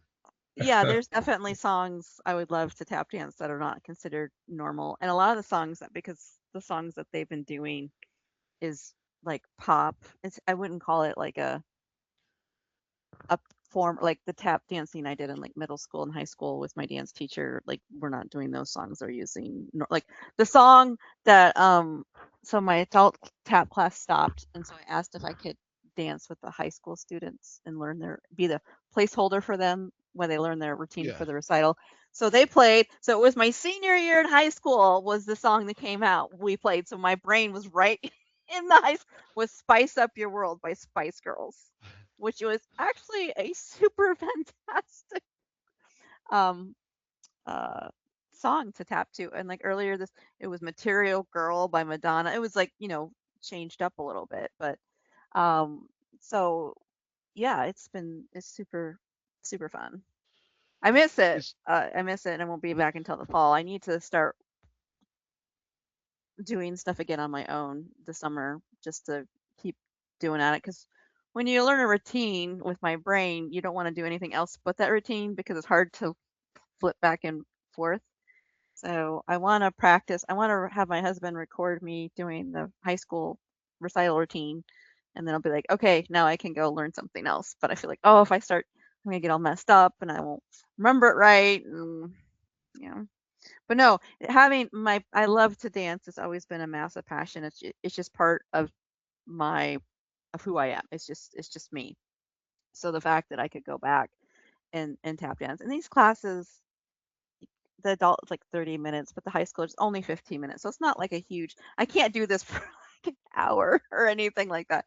But to do it for short bursts, it's really helpful. I can't tell you how great it is for my MS and brain. But there's a lot of times where my feet don't want to do what they need to do, and that's okay. And I just do it anyway, and I don't get flustered with like, why am I screwing up here? It is what it is, and you just go with it. And then when you have the energy, then you break it down the steps and try to get. But also as one is older, you learn that you have to practice just to get the muscle memory. Because a kid, they'll Yeah. just see it like okay, and then they just do it. And an adult's like whoa whoa whoa, like I know what I'm supposed to do, but my body doesn't want to go that. So you have to keep repeating it to just learn it by muscle memory, and then you don't have to think because it's like. In my old dance teacher, she said before she passed away, because I was talking about dance, she's like, "Oh, adults think too much." And it came off as like super profound to me. Like the reason why you're having a hard time because you think too much. Just do it. You just That's right. do it. So I have to like remove a bunch of those barriers that you put up. Like, yeah, I absolutely love to dance, but I was literally dancing with girls 30 years younger than me, That's kind of Yeah, intimate. Like I'm probably that's like intimidating. they're looking at me probably like you're like my parents' age. Like you're old. Hey, But Grandma. But I absolutely had like there was a time we were performing and she's like, "You know who had the biggest smile? It was me." I'm like, "Yeah, because I can actually do it. I How do understand." you know they weren't looking at you and going, look at that old lady. She's rocking with us. Well, I think they see me a lot like a dance teacher because I'm like, near the age. And so like she's like, they're watching you, like they're copying. I'm like, yeah, that's cool. But it's just I don't know. It was just so nice to be back into something that I loved so much. And then Yeah. the first year I did it, it was tough because I've been out for like 26, 27 years. And I was in a dance recital, and that was a huge deal for me because I hadn't been dance recital like 27 years. And like, can I do it? And I did it. And then it just seemed like last fall I really took off on the tap dancing. And so I feel I like can't imagine trying to play a soccer game these days. soccer game Can't would be imagine it. terrible because all that running and it's long. Like the dance recital routine, which is considered long, it was like 2.5 minutes. So Oh, after you're yeah, done, you're panting because you're moving fast. But there's right. parts of the dance where you have a moment or two where you're not and then there's other parts where it's like really, really fast. So, but it's fun, and that's the thing that's really important. We talked about earlier, like having that distraction and what feeds your soul. Like dancing feeds my soul. You know, John playing Magic the Gathering, that like feeds his soul. You, Andrea, doing like your I can't think pottery feeds your soul. Not quite sure what Juan Carlos does feeds his soul, but I know he has something that feeds his soul. But it's so important to do it, whether or not you still like. I understand. I am not like the high school girls. I'm way far removed from that, but I can still do it, and that's all that matters. It brings me joy. That's all that matters. Juan Carlos, tell us, Yes. What feeds your soul, Juan Carlos? We need to know. what's your passion? My daughters. I'm passionate about them. I was about to say no kids allowed, but go ahead. Sorry. You're And then no, Let no him be kid passionate related. about Then I his would say no kid related. Then I would say like video games. I love video games. That's It's it. a way for Okay. my coordination and my brain, and it disconnects me from reality, and I can live in this small world. So it gives me a couple of hours of reprieve. So I Yeah. what enjoy are it. you what are you playing? Well, I'm right now. I'm playing this game called Zombie Army. It's a shoot 'em up kind of game. Yeah. It's really good. Husband I've loves video games. He hates playing with me because I am the worst. Like even if you have a video game for small children, I am absolutely the worst. Like one of them, like Kirby, like Yarn Kirby, you just had to draw lines. Terrible. But there's one game, and there's only one game I'm really good at, and that's Dr. Mario, and he refuses to play with me. That is the only, and then they came out later, Dr. Luigi. It's like an easier version of Tetris. Um, I'm really Right. good at that. So if you guys ever want to play Dr. Mario online, I don't know how to do that. I can ask my husband. Let me know. No one will play with me. My husband won't play. He loves video games. You He know what? refuses to play with me. That that game might be good because all you're doing is organizing pills in the Well, game. yeah, and that was it's the funny thing is I got into my friend was she had that game. That's how I got good because I did not have a Nintendo growing up. We did not have that. So the irony later, I turned into pharmacy. The only video game I'm good at is Dr. Mario. And there was a guy in my pharmacy class who I didn't know until like 3 or 4 years ago that he loved that game because if I had known that, we would have gotten together and played that hardcore. But I didn't know that till decade way after pharmacy school. So, but it was kind of funny. Like I had no clue that you love this game. So, is there anything else you guys want to talk about? Because I am getting tired. I am super hungry for lunch. It was great seeing everybody, though. Glad you were able to bop on, John, before we all left. I super just remembered. I'm like, oh, is it tonight or is it right now? I'm just going in. Oh, your timing was perfect. It's really nice to see you guys, and don't worry, I'm doing okay. You seem to be like you said. I love your analogy. You're floating on the ship, but not sinking into. How did you say that? Can you repeat? I'm not sinking. I'm not drowning in shit. You're not drowning in shit. You're floating in shit, but not drowning in shit. Right. Yep. And please Someone, send me a picture or a link to that uh, motivational coloring book with the oh cut yeah, no breaks. problem. No I would problem. love. I feel like I need this in my collection. I need to. There's some people that I know would appreciate that. Do you have any friends that appreciate getting something that says a ray of fucking sunshine? Hmm.